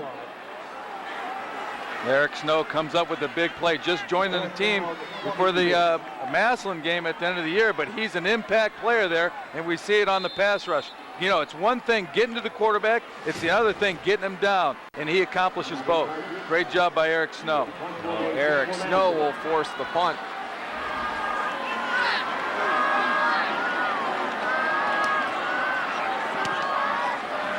Kick right at Bryce Wilder. Wilder dives across the 40. That's where McKinley will take over first down.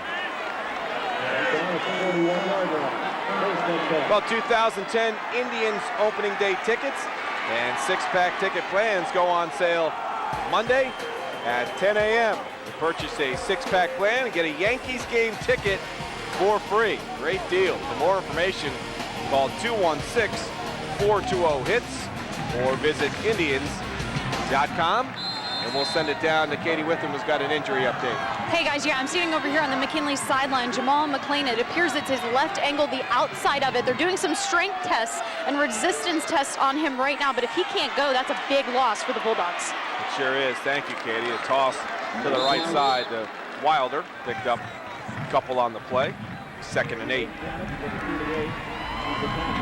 I believe Eric Snow came in for Jamal McClain in that rotation and came up with a big sack. So they're pretty deep on that defensive line. You know, unlike Massillon, McKinley does not rotate. I mean, they don't have anybody playing both sides of the ball up front. Massillon does. They have a couple two-way performers. 2nd and 8 now from their 43. 3:15 and counting, third quarter. And Kyler Ordzanski wants a timeout. So after a fairly fast-paced first half, I'd say, got to see some big drives. Things have slowed down a little bit. Some 3-and-outs here, kind of mucking up the rhythm a little bit. Coach Johnson in that huddle telling Kyle Ordzanski what exactly he needs to be looking at, and then taking a chance to light a fire under that offense, which he did at halftime. I'm sure they came out with a different attitude, a different pace, just a whole another MO coming out here in the second half. Take a look back at McKinley's touchdown. It was Ordzanski to his favorite target, Angelo Powell. Powell had been shut down for the most part until that part. That 1-yard touchdown pass right there. Total yards, and we looked at time of possession, nearly even, but take a look at the total yards this quarter. It has been the McKinley defense which has done the story. Yeah, a couple big plays there. We saw one of them by Eric Snow that put him in a very, very long fourth down. But yeah, McKinley's come out and dominated the line of scrimmage, both offensively and defensively. Had a field goal blocked, chance to tie it. But Ordzanski play action, looking downfield, and had a man running down the middle, but overthrew him. Thaddeus Tyson. Good coverage. Yeah, a little play action there, trying to draw the linebackers up. But look at the cover. Look at the pressure there. As he releases the ball, he's hit. Probably a direct result of that ball being overthrown there. Quarterbacks can feel that. They can see that in their peripheral. Those guys coming in there. And that has its effect. They may not get the sack, but if you do that enough, that quarterback will start thinking. Ordzanski straight drop on 3rd and 8. He's going to take off, sheds a tackle, dropped. Joe Studer was there, made the diving tackle. We'll bring up 4th down. Trying to work the ball downfield, nothing there, so he's going to take it off and run. But the pressure, I mean, look at the rally there by that Massillon front 7. They've just rallied to Ordzanski and get him down, not allowing him to scramble for that first down. We saw him do that. We saw him scramble for the first down a couple times in the first half. But I'll tell you, Michael, it's been all defense here on both sides of the ball here in the third quarter. It really has. Less than 2.5 left to go here, third quarter. Forsythe's going to kick it away. Smith and Grunder back to receive. Grunder catches it inside his 10. Gets outside looking for room. And a good job out there by McKinley to shut things down. Well, it's been a tough week for the Massillon family. Stephanie Spielman, wife of former Tiger, and Ohio State standout Chris Spielman passed away on Thursday after a long fight with breast cancer. Together, Chris and Stephanie raised over $6 million for breast cancer research. Stephanie Spielman, as Chris put it, went to be with the Lord this week at the age of 42. But she and Chris leave a legacy in breast cancer research behind. And having I know Chris. I played against Chris at Massillon. They fought the good fight for 10 years, and I know Chris will continue to fight that until that dreaded disease is beat. Heart and prayers from the entire Sports Time Ohio family go out to Chris and his family in the loss of Stephanie Spielman. Well, minute 54 left to go here in the third quarter as we return to action. 10-7 Massillon. And nobody has been able to mount anything here in this second half. Defenses have taken over this football game. And now special teams become a big part of this game now when there's really no offense being generated. Special teams will lead to great field position.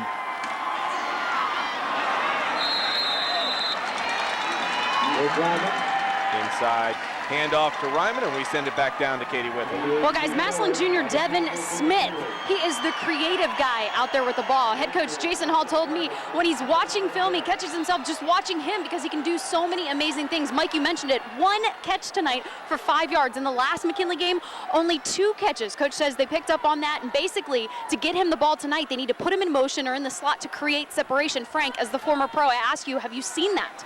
No, I have not. I really haven't seen them trying to work him in the offense, getting him the ball. Here's a receiver that came in to the game averaging 75 yards receiving, 75 yards receiving the ball, and he's been really a non-factor tonight. He really has, and credit the McKinley defense shutting down number 9. Came in with almost 1,000 yards receiving. Well, then again, that might be part of that different wrinkle that Coach Johnson was talking about coming out, and Katie was talking to him about coming out in the second half. Well, the 2nd and 9 right now. That's straight ahead to Ryman, but nothing doing there as that is dropped at the line of scrimmage. Good job. There's Steve Miller on the tackle. It seems like, looking at that thought that I just brought up, looks like that Olak has been a big part of this offense tonight, and he's been the go-to guy, and I think maybe that has caught McKinley off guard here in this game. There's a look at the future of McKinley there. He could be a ball boy at a game like this. You remember that. 3rd and 10 from the 29. And timeout is being called. This one's going to be on McKinley.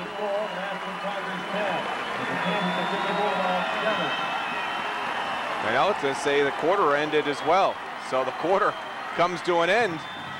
And a very quick-moving 3rd quarter as both of these teams having problems establishing any kind of offense and getting it going. A blocked field goal. The only action here in the 3rd, Massillon up by 3.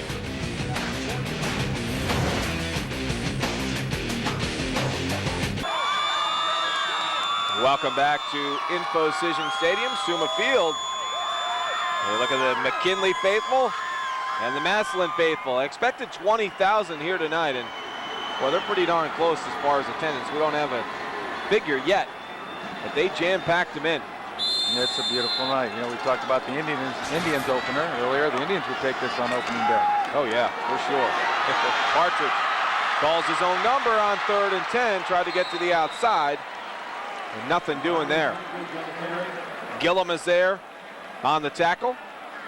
And we talked about defenses taking over in that 3rd quarter. Total yards, 37 for McKinley, a -2 for Massillon. For McKinley, they weren't able to convert on 3rd down, and they were to move the ball a little bit, but just weren't able to convert on 3rd down. But for Massillon, you saw the couple plays there by the McKinley front 4 playing in the backfield of Massillon, creating penetration there and causing that loss of yardage stat.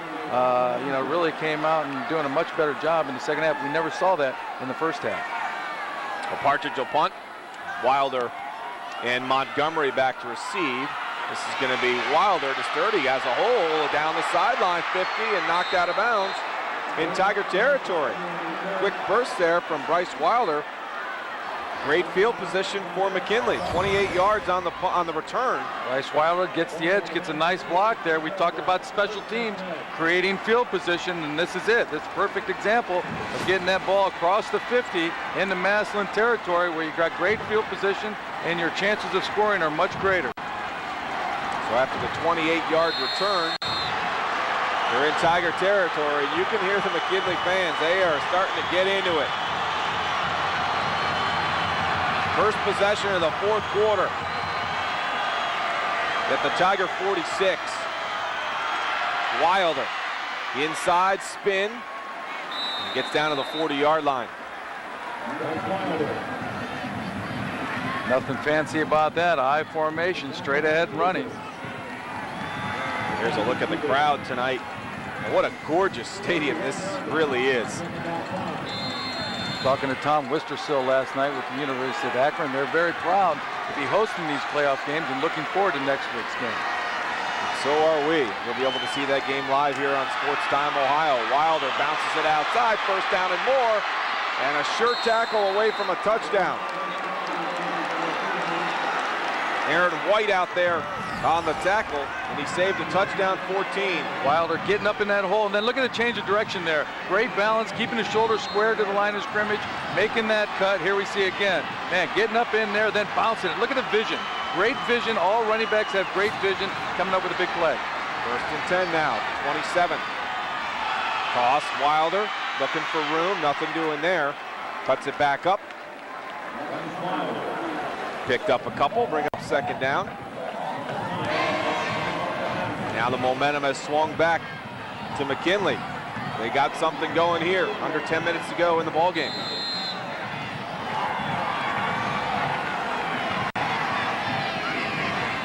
See Kyle Orzansky looking over the sideline for his signals.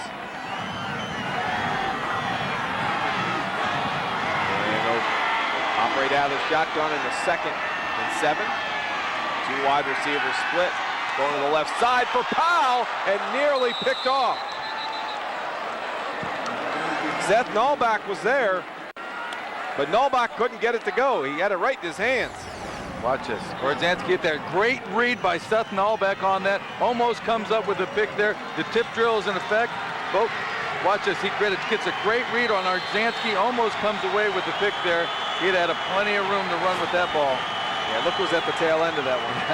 Is there any surprise? Grunder. Oh, Grunder. Already came up with a pick, his 9th of the season earlier. That kid's playing with a lot of pain, I think, tonight, too. We've seen him on the sidelines a number of times, hold one body part or another. Cramping up the last time down. 3rd and 7. Play action. Orzansky and a big hit on the outside. It's Grunder on Snow.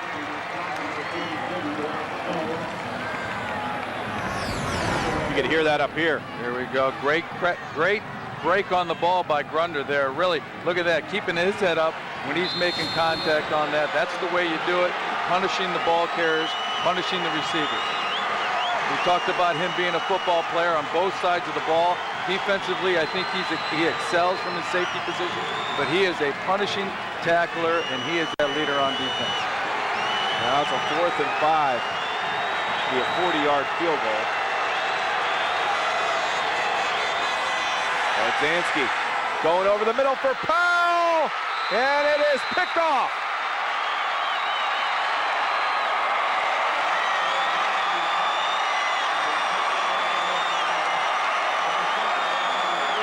Tyler Miller on the interception for the Tigers.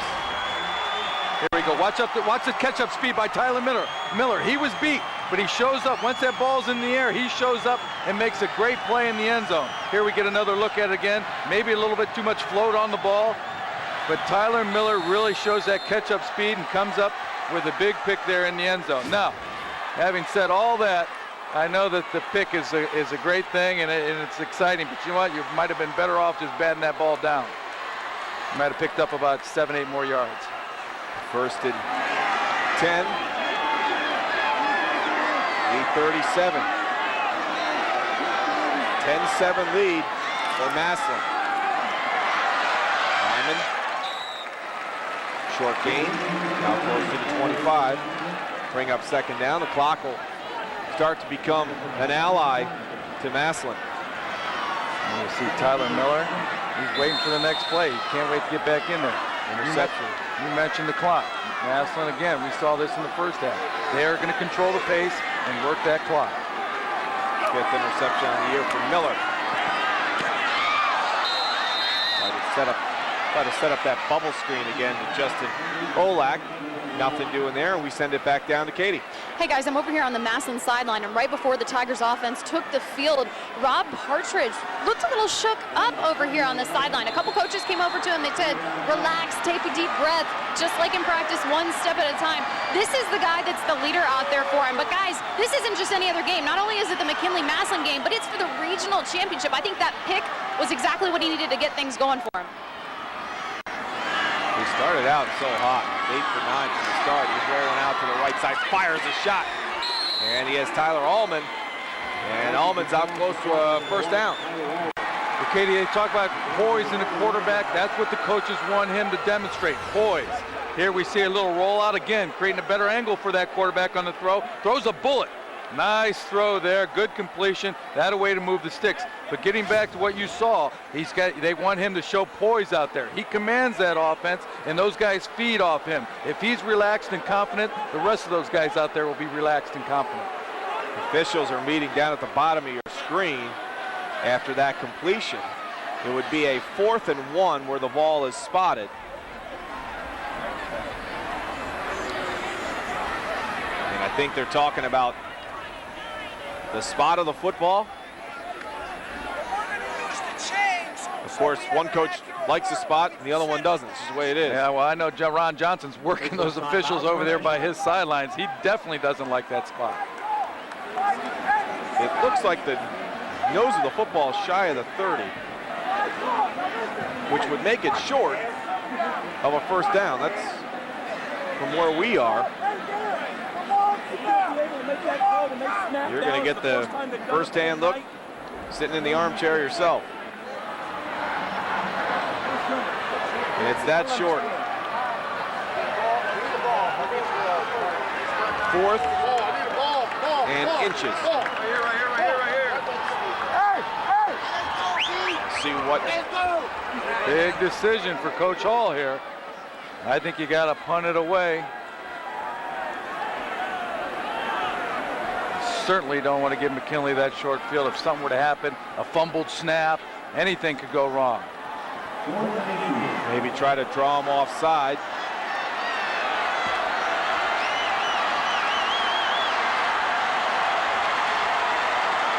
Would be the only thing. Throw an extra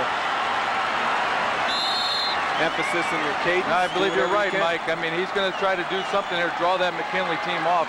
I do not believe he's going to run a play. And they'll send it inside to Nullback. And Nullback, the ball came loose, but they said he was down. Boy, what a dangerous situation there.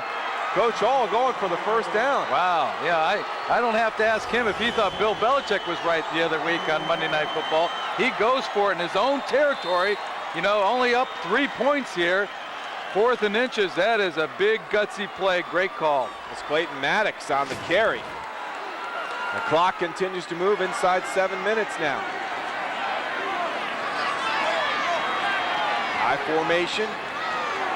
Roby and Ryman. This will be Ryman following the Roby block, and he's blasted as he got to the line of scrimmage.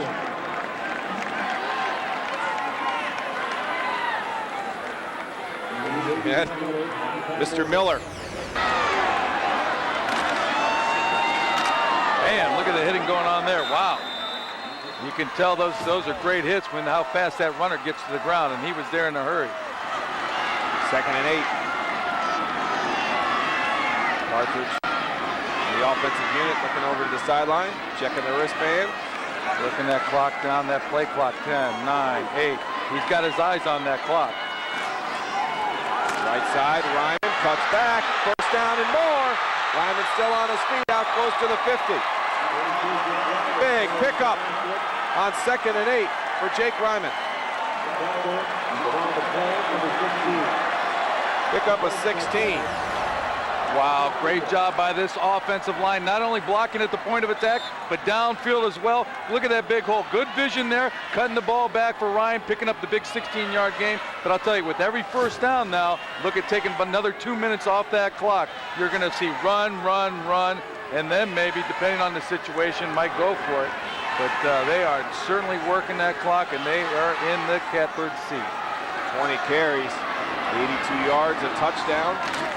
For Jake Ryman, he's back to work again and nearly picks up back-to-back first downs. He gets 9 on that carry. Stop on the play. This is Massillon's game, I'll tell you.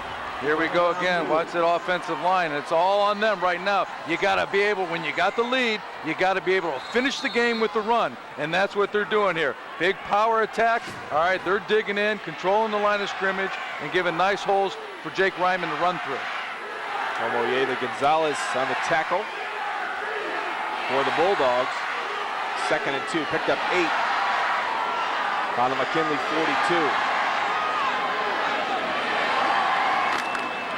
Ryman, he has been the workhorse. Another first down picked up Clock will continue to move. We're inside 5 minutes.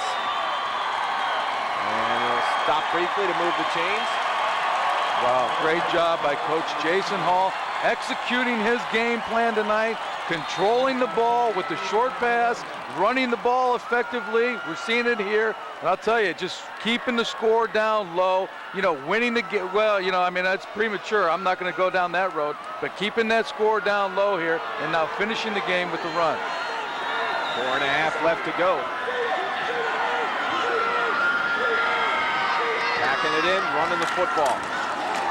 Ryman calls the Roby block into open space and picks up another first down. And this has been the Jake Ryman show this drive here as he goes over 100 yards on the night. Pick up a 17. There we go, same play that he scored on in the first quarter there. Block down, kick out. Big hole there, nice block on Snow by the lead back coming out of the eye. That frees him up to pick up another big game. 23 carries, 111 yards, and a touchdown there for number 32.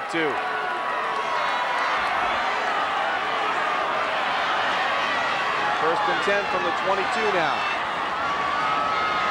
4 minutes left in the football game. Ryman trying to bounce it outside and tripped up. Steve Miller was there, and so was Juwan Snow for McKinley. And if there's a way they hold on and win this football game, Frank, you have to go back to that 4th and 1 play where everybody thinks, okay, here we go, we're going to try to draw them off sides. And they hurry up, they get to the line of scrimmage, try to get ready before McKinley's set, and they run the football. Incredible. Very gutsy call, and it worked out for him. I'm happy for him. Great job. But again, it's all about defense, it's all about reaction. If you give the defense less time to react, better chance of success. 11th play coming up. Better than 5 minutes and counting. Ryman has been the workhorse as he cuts it inside the 20. Down to the 15. Clock continues to move.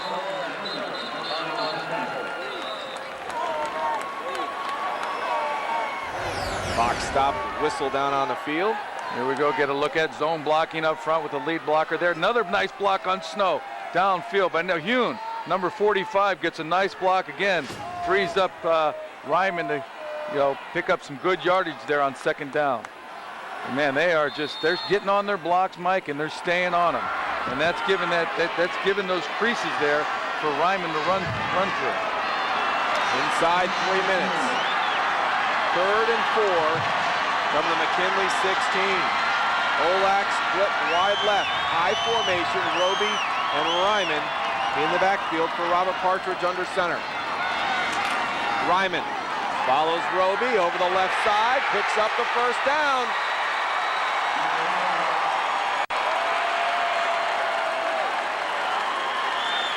Jake Ryman has done an outstanding job filling in for Alex Winters. Yeah, again, I incorrectly said it was Hune. It's Roby that's the lead blocker on these big plays for Ryman there. Again, Roby comes up with the big play on the backer, and that's all Ryman needs to gain another 7-8 yards.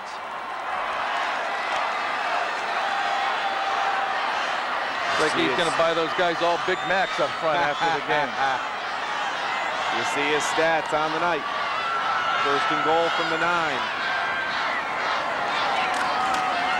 Ryman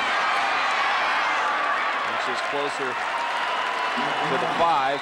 And we talked about the plight of Alex Winters. He was their starting running back and actually went down with an ACL sprain against this team. We'll talk a little bit more about that as we head to break.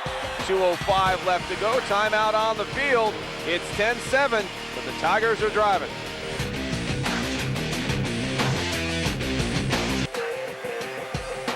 Cal every Monday night, 7 o'clock on Sports Time Ohio. Join Dave Bacon and Bill Baranke for High School Sports Insider, presented by Cuyahoga Community College.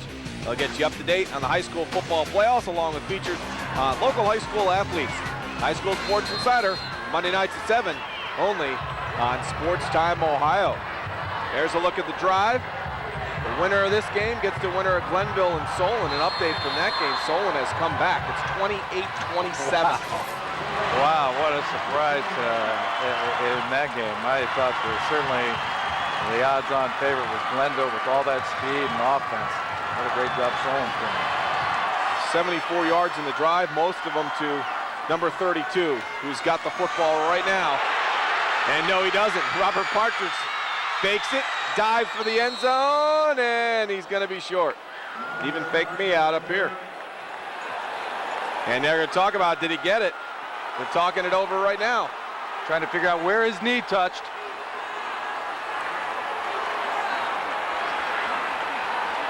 Where was the ball when that knee went down? They're calling a touchback. He fumbled the football. Partridge fumbled the football with 1:53 left to go. Take another look. Oh my. Was he down? Well, it's too tough to call. You can see the ball, but there's a good look right here. Watch the knee.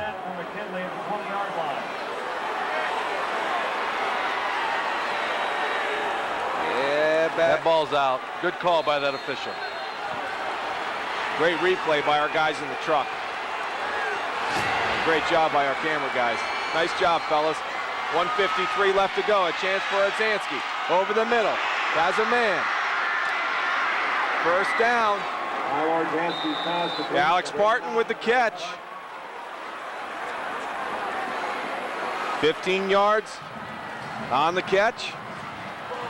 And how you talk about new life. Wow, what a turnaround. I'll tell you, Mike, unbelievable there, that ball being turned over, and then also gaining 20 yards of field position on that. We couldn't see the ball come out from up here.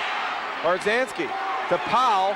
Powell is wrapped up, kept in bounds. I'll tell you what McKinley needs to do now. They need to work the middle of the field because Massillon has been giving up the middle of the field. They really haven't been taking advantage of it tonight. They keep working the flat now. I don't think they can do that down the field. Got to go throw the ball downfield over the middle. McKinley has one timeout left. Orzansky, he's going to try for the sideline. He's got the first down, 50, 45, and gets out of bounds at the 40. And just like that, the momentum has changed. 16-yard run by Orzansky. Look at that scramble, trying to make a play downfield, and just does it with his legs this time. You love that in a quarterback, his playmaking ability. We've seen that from both quarterbacks tonight. Orzansky comes up with a big play to keep this drive alive. They're probably about 20 yards away from a legitimate field goal chance for James Forsythe, and a timeout's going to be called by Coach Hall. He wants to talk this one over. He had to look back at that fumble, boy. I tell you, from up here, it was tough.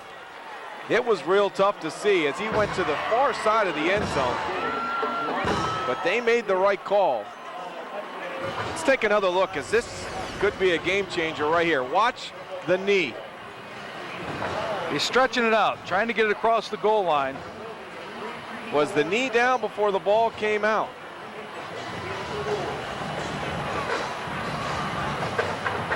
And he's just trying to stretch it across for the extra yard. And that is tough. That's bam bam. I just don't know. This is the best angle for sure. The ball's still in his hands at that point right there. Still in his hand. Oh, it looks like, it's starting to come out right there. Yeah, it's starting to come out. The contact there forces it out. Almost looks simultaneous, the two. Yeah. That is a tough call, and the officials talked about it.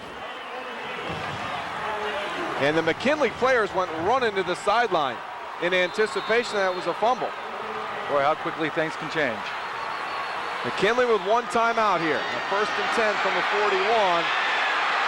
And that's Wilder puts his helmet into somebody but kept in bounds as Tyler Miller made the tackle.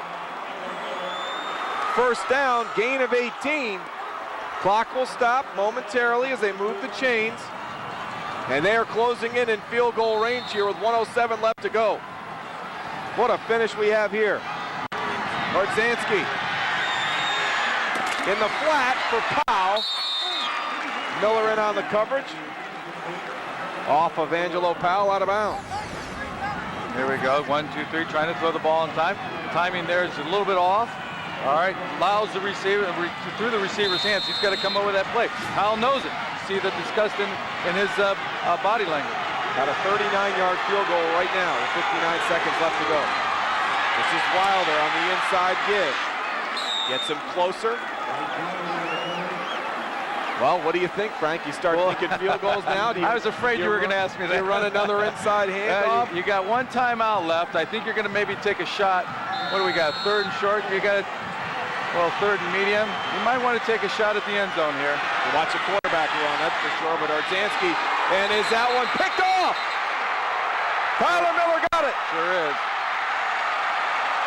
Miller comes up with his second interception of the night. And that should do it. Ball was thrown behind the intended receiver. And the third turnover for McKinley might be their undoing. Here we go, going with a little slow post pattern. All right, ball is thrown way behind Powell on that. And then Tyler's there in position to make the play. Great catch. Great catch by Tyler there. You saw two great catches on picks by that Massillon secondary. One by Grunder, there by Tyler. That ball gets on you in a hurry, and he comes up with a big play on the ground. Second interception of the night, his fifth of the year. Excuse me, his sixth, and he came in with 4. Now you got to hold on to the football down here. That's on the 2 the ball is spotted on, straight ahead.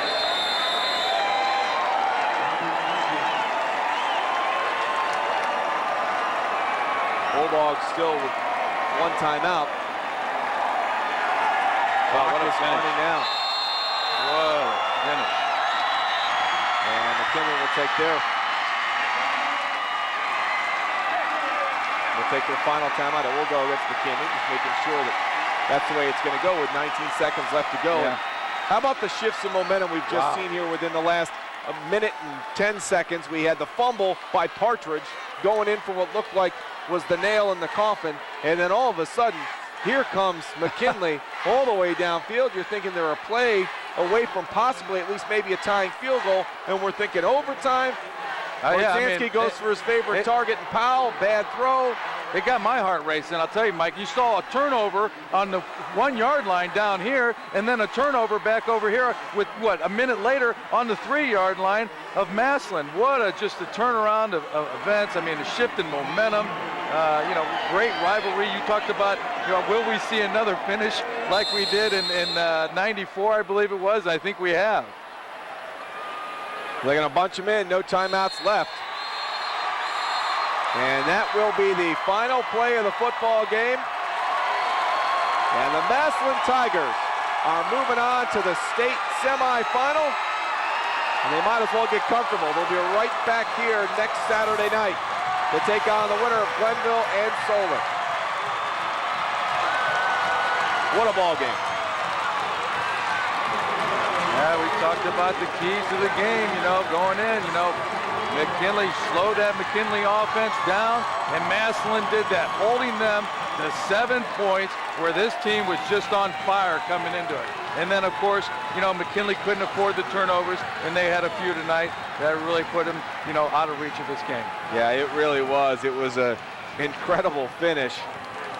And Jason Hall's team survived, and you have to go back to that 4th and 1. We thought that might be the big play, but then you go to Partridge, and then you come with the interception and Tyler Miller. And speaking of Coach Hall, he's standing by with Arcady with him. Coach, 4th and 1 on your 35 yard line. The guys in the booth were like, Bill Belichick, what made you go for it at that point? Well, hey, if you can't get 4th and 1, then you don't deserve to win. Sometimes you just got to put it on your kids. And they made the comment after the first game that they won the battle up front. And, that's all we talked about all week. You got to take your hat off to our kids. The adversity, time after time, they just come through. So, I'm just proud of our kids. I'm proud of the way they represented Massillon. It's just, to come back after losing to this team a couple weeks ago and really just fight and fight. It just says a lot about our kids. Well, and this guy standing next to you, Jay Pryman, he steps in for Alex Winter. Talk about his play tonight, Coach. You got to be proud. Well, we said it all along that Jake can run for anybody, and we had a lot of talks, A lot of talks about when he got his chance to take advantage of it. And, hey, he did it. Every week he's gotten better. He's battling. He's fighting through some hits and some tough yards, and that's a good football team we just faced. So, congratulations to them. I'm proud of them. Regional champs, Coach, you guys face the winner of Glenville Solon. Last check, Glenville was on top. What do you take from this game that was going to help you next week? You know what, we just strive for consistency. Our kids will bring it every week. But we got consistency, like I said before, we got to be good on third downs. And that's the thing. We'll keep working the phases of our game and move on from there. But, you know, whoever it is, it's going to be a great game. It's right here, so our kids are used to this environment. It's going to be exciting. Thanks, Coach. Thank you. And, Jake, congratulations to you. 27 for 127 tonight. What was working so well for you on offense? When it came down to the line blocking, they did it, and that's what helped me. That's what helped me get my hole in my middle and my fullback. He blocked his ass off tonight, so I got to give it up for them. Well, in the last McKinley game, you came up with 3 touchdowns when you came in. Today, you come up with 1. What is it about the McKinley Bulldogs that makes you play so well? Rivalry, and they came in our house and beat Glen Oak and was spitting on RM and stomping on RM, and I didn't take it good. So I came in here and played my ass off and did what I could do for the team. Well, Jake, McKinley has never beat you guys twice in a single season. You held that up, your end of the bargain here tonight. How good does that feel? Great. That's all I can say is great. Thanks, Jake. Good luck to you, guys. Thanks, Katie. Great job tonight. And Jake Ryman, 27 carries, 127 yards, and a touchdown. We'll send it to break, come back and wrap up this unbelievable finish in this Division I Region II final. Massillon, your regional champs here in Division II, and they're moving on to the state semifinals.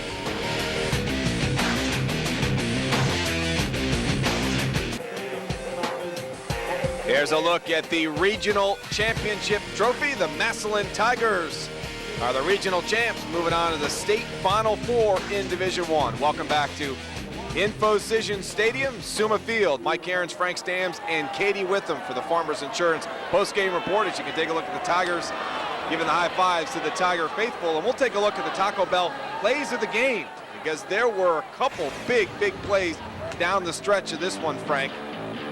And a lot of it transpiring late. Of course, you see the big interception here by Bo Grunder. The turnovers are the story there. Another turnover, another interception. McKinley had 3 on the night. There's the third one you saw by Tyler Miller. That couldn't have come at a better time or a bigger time for Massillon on that, keeping McKinley stalling that drive, keeping him from, a field goal attempt that would have tied the game. That was the Taco Bell plays of the game. Think outside the bun. Take a look at the final there, 10-7, and Tyler Miller comes up with those 2 big interceptions. But let's just go back to about the final 45 seconds or so in this football game. Massillon's driving, they've got the lead. You think they're going in, this game's gonna be over. Robert Partridge tries to stretch out, get himself a touchdown. The ball comes out, he fumbles the football, and oh no, okay, here comes McKinley the other way. They're within a play of thinking maybe setting up, this one's going to go to overtime, and then the big interception. All of that in about a 45-second span here. Yeah, unbelievable. Just like when you said that, Massillon's going in really for the score to put the death knell in, and then all of a sudden with the turnover, and McKinley just races down the other end and then turns the ball over on Massillon's 3-yard line. What a change of momentum. What a great finish to this great rivalry. Yeah, but you talked about it in the beginning and throughout the contest, and even in your keys. We knew turnovers would play a big key at any time in any football game, but most importantly, when it's a win-or-go-home situation, you really can't give up the football. Well, you're absolutely right, Mike, and thank you. We talked about momentum, and Coach Hall talked about controlling the pace of the game, and Massillon did that very well. Turnovers, that's what was going to stall McKinley's offense, and that's what they gave up the ball 4 times, 3 picks, 1 fumble, and it really cost them points on the board. All right, so now we'll take a look at the brackets, and we'll see what the setup's going to be as we talked about the Final Fours. Glenville holds on to beat Solon 28-27. Solon misses a 50-yard field goal at the gun, and that sets up the meeting, which will take place right here next Saturday Night Live on Sports Time Ohio. You'll get Massillon against Glenville. You want to talk about a match. There you go. I'll tell you couldn't ask for a better match. Perfect venue here, Infocision. We hope we get the same night we got tonight, but I doubt it. But, similar, Massillon's got to prepare for another high-powered offense with Glenville. A lot of speed, a lot of production there on that offense, scoring a lot of points. I think they'll be ready for it. But, of course, Glenville, they're going to come in, want to play their own game. It's going to be a great night. Yeah, it really is. It has been a great night here at Infocision Stadium and Suma Field. We thank you for joining us here on Sports Time Ohio. We'll be back with another great game on Friday, and then another one live on Saturday. But Massillon, the Tigers, holding off McKinley down the stretch. They are the champions of Region number 2 and heading on to the state Final Four. Our broadcast tonight directed by the pilot himself, Steve Warren, produced by Mike Bachman. For Katie Witham down on the sidelines and my partner up here in the booth, Frank Stams, I'm Mike Cairns. For our entire Sports Time Ohio crew on location tonight from Akron, we say goodnight, your final. Massillon a 10-7 winner. Moving on.